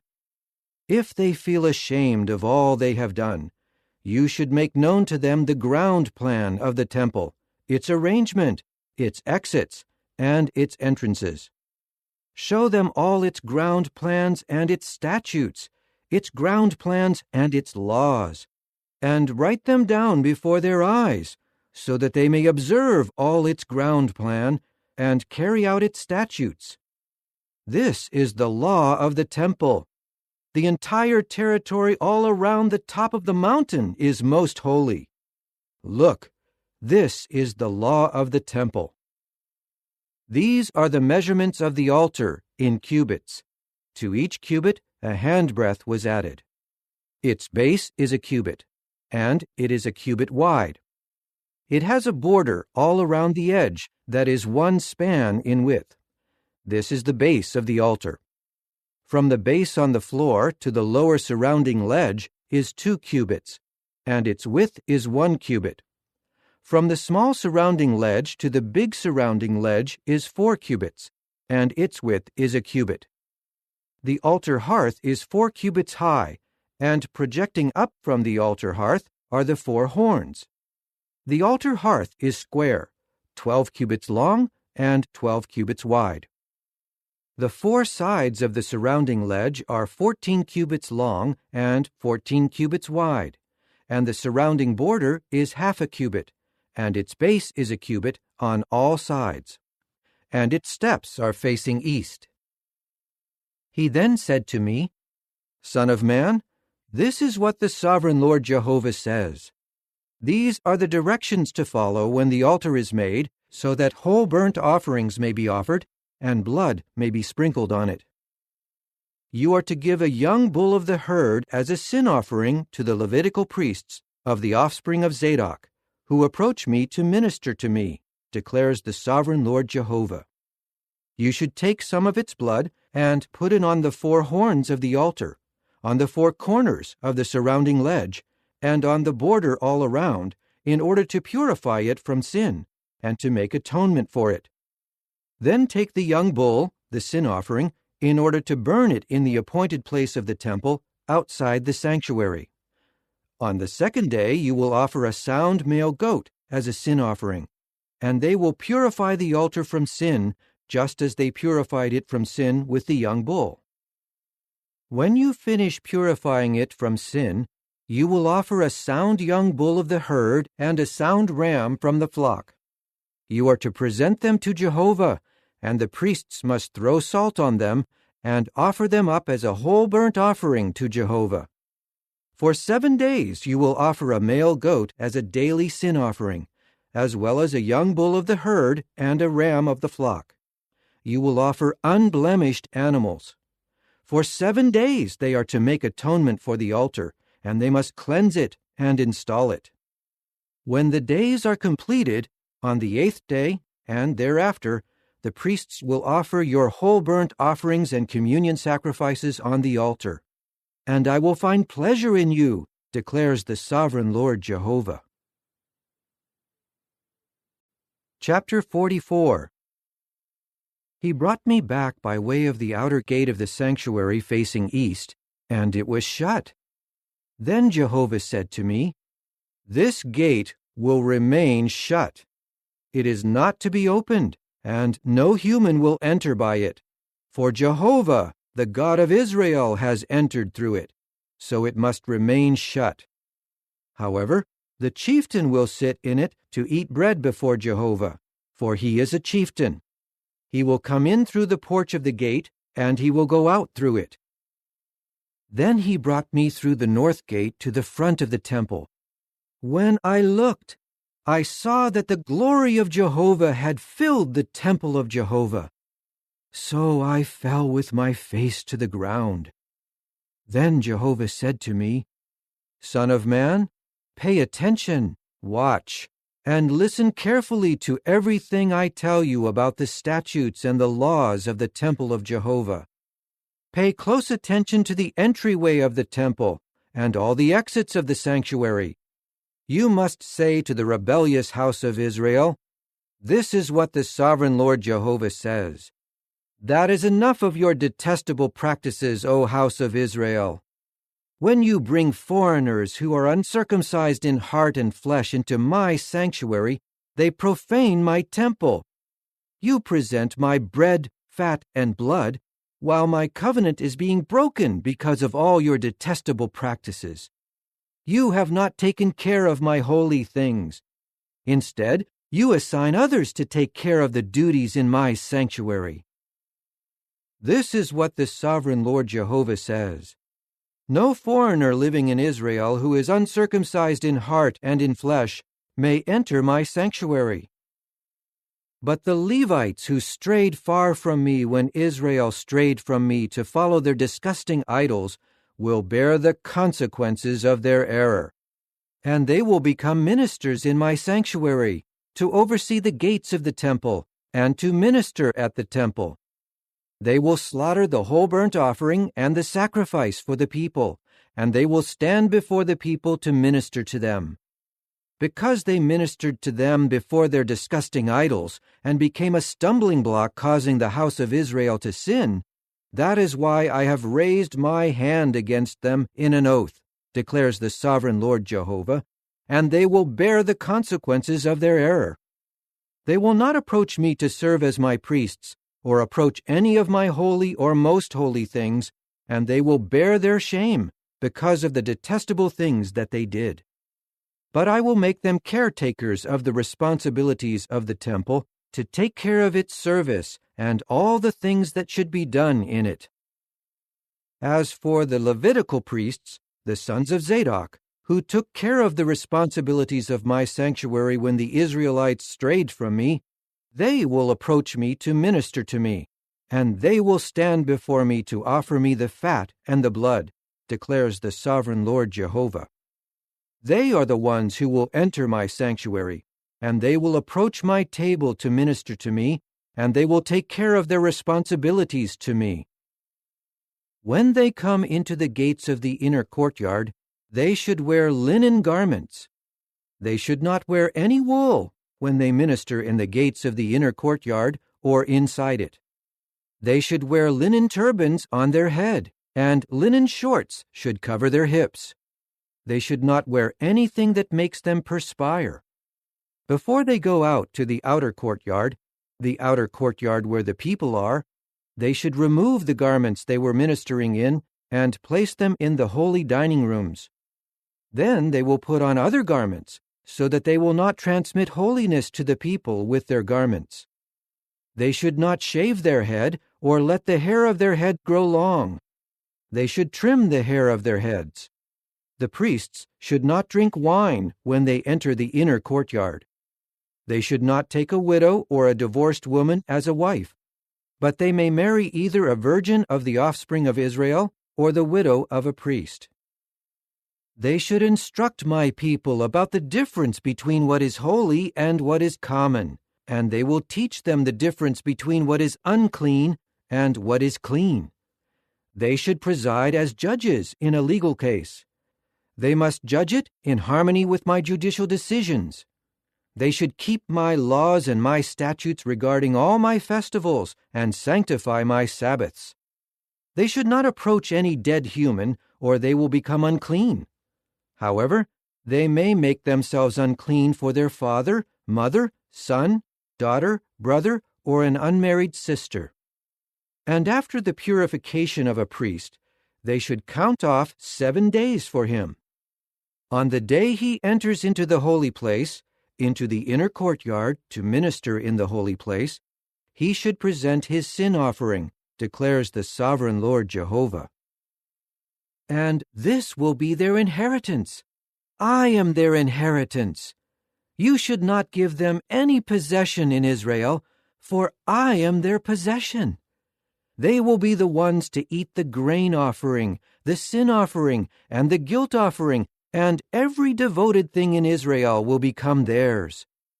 The choicest of all the first ripe fruits and every sort of contribution from you will belong to the priests. And you should give the first fruits of your course meal to the priest. This will cause a blessing to rest on your households.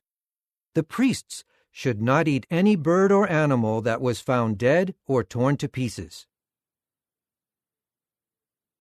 Chapter 45. When you allot the land as an inheritance, you should offer as a contribution to Jehovah a holy portion out of the land. Its length should be 25,000 cubits, and its width 10,000 cubits. Its entire area will be a holy portion. Within this will be a square lot for the holy place, measuring 500 cubits by 500 cubits, and it will have 50 cubits as pastures on each side. Out of this measurement, you should measure the length of 25,000 and the width of 10,000, and within it will be the sanctuary, something most holy. It will be a holy portion of the land for the priests, the ministers of the sanctuary, who approach to minister to Jehovah. It will be a place for their houses and a sacred place for the sanctuary. For the Levites, the ministers of the temple, there will be a portion 25,000 cubits long and 10,000 cubits wide, and they will have 20 dining rooms as a possession. You should give as the possession of the city an area that is 25,000 cubits long, corresponding to the holy contribution, and 5,000 cubits wide. It will belong to all the house of Israel. And for the chieftain, there will be land on both sides of the holy contribution and of the area allotted to the city. It will be next to the holy contribution and the possession of the city. It will be on the west side and on the east side. Its length from the western boundary to the eastern boundary will correspond to one of the tribal portions. This land will become his possession in Israel.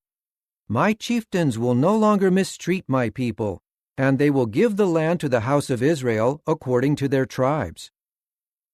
This is what the sovereign Lord Jehovah says. You have gone far enough, chieftains of Israel. Put an end to your violence and oppression, and do what is just and righteous. Stop seizing the property of my people, declares the sovereign Lord Jehovah. You should use accurate scales, an accurate ephah measure, and an accurate bath measure. There should be a fixed measurement for the ephah measure and the bath measure. The bath measure should hold 1/10 of a homer, and the ephah measure should hold 1/10 of a homer. The homer will be the standard for measuring. The shekel is to be 20 gerahs, and 20 shekels plus 25 shekels plus 15 shekels will make up 1 mina for you. This is the contribution that you should offer: 1/6 of an ephah from each homer of wheat, and 1/6 of an ephah from each homer of barley. The allowance of the oil is to be based on the bath measure. The bath is 1/10 of a kor, and 10 baths are a homer, for 10 baths equal a homer. And from the flock of the livestock of Israel, 1 sheep out of every 200 should be given. These will be for the grain offering, the whole burnt offering, and the communion sacrifices, in order to make atonement for the people, declares the sovereign Lord Jehovah. All the people of the land will make this contribution to the chieftain in Israel. But the chieftain will be responsible for the whole burnt offerings, the grain offering, and the drink offering during the festivals, the new moons, the Sabbaths, and all the designated festivals of the house of Israel. He will be the one to provide the sin offering, the grain offering, the whole burnt offering, and the communion sacrifices, in order to make atonement in behalf of the house of Israel. This is what the sovereign Lord Jehovah says. In the first month, on the first day of the month, you should take a sound young bull of the herd, and you are to purify the sanctuary from sin. The priest will take some of the blood of the sin offering and put it on the doorpost of the temple, on the 4 corners of the surrounding ledge of the altar, and on the doorpost of the gate of the inner courtyard. That is what you will do on the 7th day of the month because of anyone who sins by mistake or through ignorance, and you are to make atonement for the temple. In the 1st month, on the 14th day of the month, you will observe the festival of the Passover. For 7 days, unleavened bread should be eaten. On that day, the chieftain will provide a young bull as a sin offering in his own behalf and in behalf of all the people of the land. For the 7 days of the festival, he will provide as a whole burnt offering to Jehovah 7 sound young bulls and 7 sound rams each of the 7 days, as well as a male goat each day as a sin offering. He should also provide as a grain offering an ephah for each young bull and an ephah for each ram, as well as a hin of oil for each ephah. In the 7th month, on the 15th day of the month, for 7 days during the festival, he should provide the same sin offering, whole burnt offering, grain offering, and oil. Chapter 46. This is what the sovereign Lord Jehovah says. The gate of the inner courtyard that is facing east should remain shut for the 6 workdays, but on the Sabbath day and on the day of the new moon it should be opened. The chieftain will enter from outside by way of the porch of the gate, and he will stand by the doorpost of the gate. The priests will offer his whole burnt offering and his communion sacrifices, and he will bow down at the threshold of the gate and then go out. But the gate should not be shut until the evening. The people of the land will also bow down before Jehovah at the entrance of that gate on the Sabbaths and on the new moons. The whole burnt offering that the chieftain will present to Jehovah on the Sabbath day should consist of 6 sound male lambs and a sound ram. The grain offering will be an ephah for the ram, and whatever he is able to give for the male lambs, along with a hin of oil with each ephah. On the day of the new moon, the offering will consist of a sound young bull of the herd, 6 male lambs, and a ram. They should be sound ones. He should offer as a grain offering an ephah for the young bull, an ephah for the ram, and whatever he can afford for the male lambs. And he should offer a hin of oil with each ephah. When the chieftain enters, he should enter by way of the porch of the gate, and he should go out the same way. And when the people of the land come in before Jehovah during the festivals, those who come in to worship through the north gate should go out through the south gate, and those who come in through the south gate should go out through the north gate.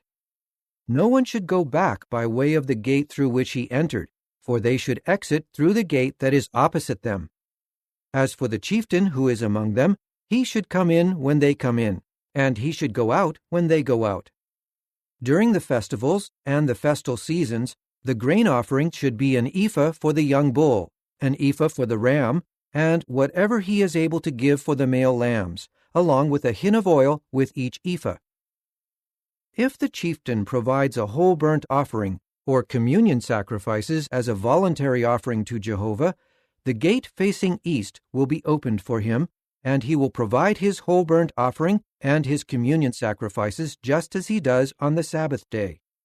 After he goes out, the gate should be shut behind him. Each day you should provide a sound male lamb in its first year as a whole burnt offering to Jehovah. You should do this morning by morning. Along with it, each morning you should provide 1/6 of an ephah as a grain offering, along with 1/3 of a hin of oil for sprinkling on the fine flour as a regular grain offering to Jehovah. This is a lasting statute. They must provide the male lamb, the grain offering, and the oil each morning as a regular whole burnt offering. This is what the sovereign Lord Jehovah says. If the chieftain gives a gift to each one of his sons as an inheritance, it will become the property of his sons. It is their possession by inheritance. But if he gives a gift from his inheritance to one of his servants, it will be his until the year of liberty, and then it will return to the chieftain. Only the inheritance of his sons will be permanently theirs. The chieftain should not take any of the inheritance of the people by forcing them off their property. He should give his sons an inheritance from his own property so that no one among my people may be driven from his property." Then he brought me in by the entryway that was beside the gate leading to the holy dining rooms of the priests, which faced north, and there I saw a place at the rear toward the west. He said to me, "This is the place where the priests will boil the guilt offering and the sin offering, and where they will bake the grain offering, so that they will not carry anything out to the outer courtyard and transmit holiness to the people." He brought me out to the outer courtyard and led me past the 4 corners of the courtyard, and I saw a courtyard by each corner of the outer courtyard. At the 4 corners of the courtyard were small courtyards, 40 cubits long and 30 cubits wide. All 4 of them were the same size. There were ledges all around the 4 of them, and beneath the ledges were built places to boil the offerings. Then he said to me, "These are the houses where the ministers of the temple boil the sacrifice of the people." Chapter 47. Then he brought me back to the entrance of the temple, and there I saw water flowing eastward from under the threshold of the temple, for the front of the temple was facing east. The water was flowing down from under the right side of the temple, south of the altar. He then led me out by way of the north gate and took me outside and around to the outer gate that is facing east, and I saw water trickling from the right side. When the man went out toward the east with a measuring line in his hand, he measured off 1,000 cubits and had me pass through the water. The water was ankle deep. Then he measured off another 1,000 and had me pass through the water, and it was up to the knees. He measured off another 1,000 and had me pass through, and the water was up to the hips. When he measured off another 1,000, it was a torrent that I was unable to walk across, for the water was so deep that one had to swim, a torrent of water that could not be crossed on foot. He asked me, "Have you seen this, Son of Man?" Then he had me walk and return to the bank of the stream. When I returned, I saw that on the bank of the stream were very many trees on both sides. Then he said to me, "This water flows toward the eastern region and continues down through the Arabah and enters the sea. When it enters the sea, the water there will be healed. Swarms of living creatures will be able to live wherever the waters flow. There will be an abundance of fish because this water will flow there. The sea water will be healed, and everything will live wherever the stream goes. Fishermen will stand beside it from En-Gedi clear to Eneglaim, where there will be a drying yard for drag nets. There will be an abundance of many kinds of fish, like the fish of the great sea. It will have swampy places and marshy places, and these will not be healed. They will be abandoned to salt. All sorts of trees for food will grow on both banks of the stream. Their leaves will not wither, nor will their fruitage fail. Each month they will bear new fruit, because the water for them flows from the sanctuary. Their fruitage will serve as food, and their leaves for healing." This is what the Sovereign Lord Jehovah says. "This is the territory that you will assign as the land inheritance of the 12 tribes of Israel, and Joseph will have 2 portions. You will inherit it and receive equal shares. I swore to give this land to your forefathers, and now it is assigned to you as an inheritance. This is the boundary of the land on the northern side. It goes from the Great Sea by the way to Hethlon toward Zedad, Hamath, Berotha, and Sibraim, which is between the territory of Damascus and the territory of Hamath, to Hazer Hatticon, which is by the boundary of Hauran. So the boundary will run from the sea to Hazar Enon, along the boundary of Damascus to the north, and the boundary of Hamath. This is the northern border. The eastern side runs between Hauran and Damascus, and along the Jordan between Gilead and the land of Israel. You should measure from the boundary to the eastern sea. This is the eastern border. The southern border will be from Tamar to the waters of Merabath Kadesh, then to the Wadi and to the Great Sea. This is the southern border. On the western side is the Great Sea, from the boundary up to a point opposite Lebo Hamath. This is the western border. You are to apportion this land among yourselves, among the 12 tribes of Israel. You should distribute it for inheritance among yourselves and to the foreigners residing with you who have had children while living among you, and they will be like native-born Israelites to you. They will receive an inheritance among the tribes of Israel along with you. You should give the foreign resident an inheritance in the territory of the tribe where he has taken up residence, declares the sovereign Lord Jehovah. Chapter 48. These are the names of the tribes, starting from the northern extremity. Dan's portion runs along the way of Hethlon to Lebo Hamath, to Hazar Enan, along the boundary of Damascus northward, beside Hamath, and it extends from the eastern to the western border. Asher's portion is on the boundary of Dan, from the eastern border to the western border. Naphtali's portion is on the boundary of Asher, from the eastern border to the western border. Manasseh's portion is on the boundary of Naphtali, from the eastern border to the western border. Ephraim's portion is on the boundary of Manasseh, from the eastern border to the western border. Reuben's portion is on the boundary of Ephraim, from the eastern border to the western border. Judah's portion is on the boundary of Reuben, from the eastern border to the western border. On the boundary of Judah, from the eastern border to the western border, the contribution that you are to set apart should be 25,000 cubits wide and correspond to the length of the other tribal portions from the eastern border to the western border. The sanctuary will be in the middle of it. The contribution that you are to set apart to Jehovah will be 25,000 cubits long and 10,000 wide. This will be the holy contribution for the priests. It will be 25,000 cubits on the north side, 10,000 on the west, 10,000 on the east, and 25,000 on the south. The sanctuary of Jehovah will be in the middle of it.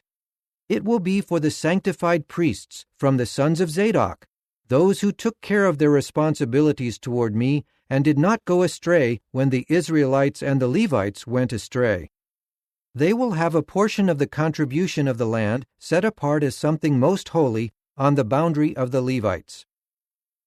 Right next to the territory of the priests, the Levites will have a portion 25,000 cubits long and 10,000 wide. The whole length will be 25,000 long and 10,000 wide. They should not sell, exchange, or transfer any of this choicest portion of the land, for it is something holy to Jehovah. The remaining area that is 5,000 cubits wide alongside the 25,000 cubit border will be for common use of the city, for housing and pasture ground. The city will be in the middle of it. These are the city's measurements. The northern border is 4,500 cubits. The southern border is 4,500. The eastern border is 4,500. And the western border is 4,500. The pasture ground of the city will be 250 cubits to the north, 250 to the south, 250 to the east, and 250 to the west. The length of the remaining portion will correspond to the holy contribution, 10,000 cubits to the east and 10,000 to the west. It will correspond to the holy contribution, and its produce will provide food for those serving the city. Those who are serving the city from all the tribes of Israel will cultivate it. The whole contribution is 25,000 cubits square. You should set it aside as the holy contribution, along with the possession of the city. What remains on both sides of the holy contribution and of the possession of the city will belong to the chieftain. It will be alongside the 25,000 cubit borders that are east and west of the contribution. It will correspond to those adjoining portions, and it will be for the chieftain. The holy contribution and the sanctuary of the temple will be in the middle of it. The possession of the Levites and the possession of the city will be between what belongs to the chieftain. The chieftain's territory will be between the boundary of Judah and the boundary of Benjamin. As for the remaining tribes, Benjamin's portion is from the eastern border to the western border. Simeon's portion is by the boundary of Benjamin, from the eastern border to the western border. Issachar's portion is by the boundary of Simeon, from the eastern border to the western border. Zebulun's portion is by the boundary of Issachar, from the eastern border to the western border. Gad's portion is by the boundary of Zebulun, from the eastern border to the western border. The southern border by the boundary of Gad will run from Tamar to the waters of Merabath Kadesh to the Wadi and on to the Great Sea.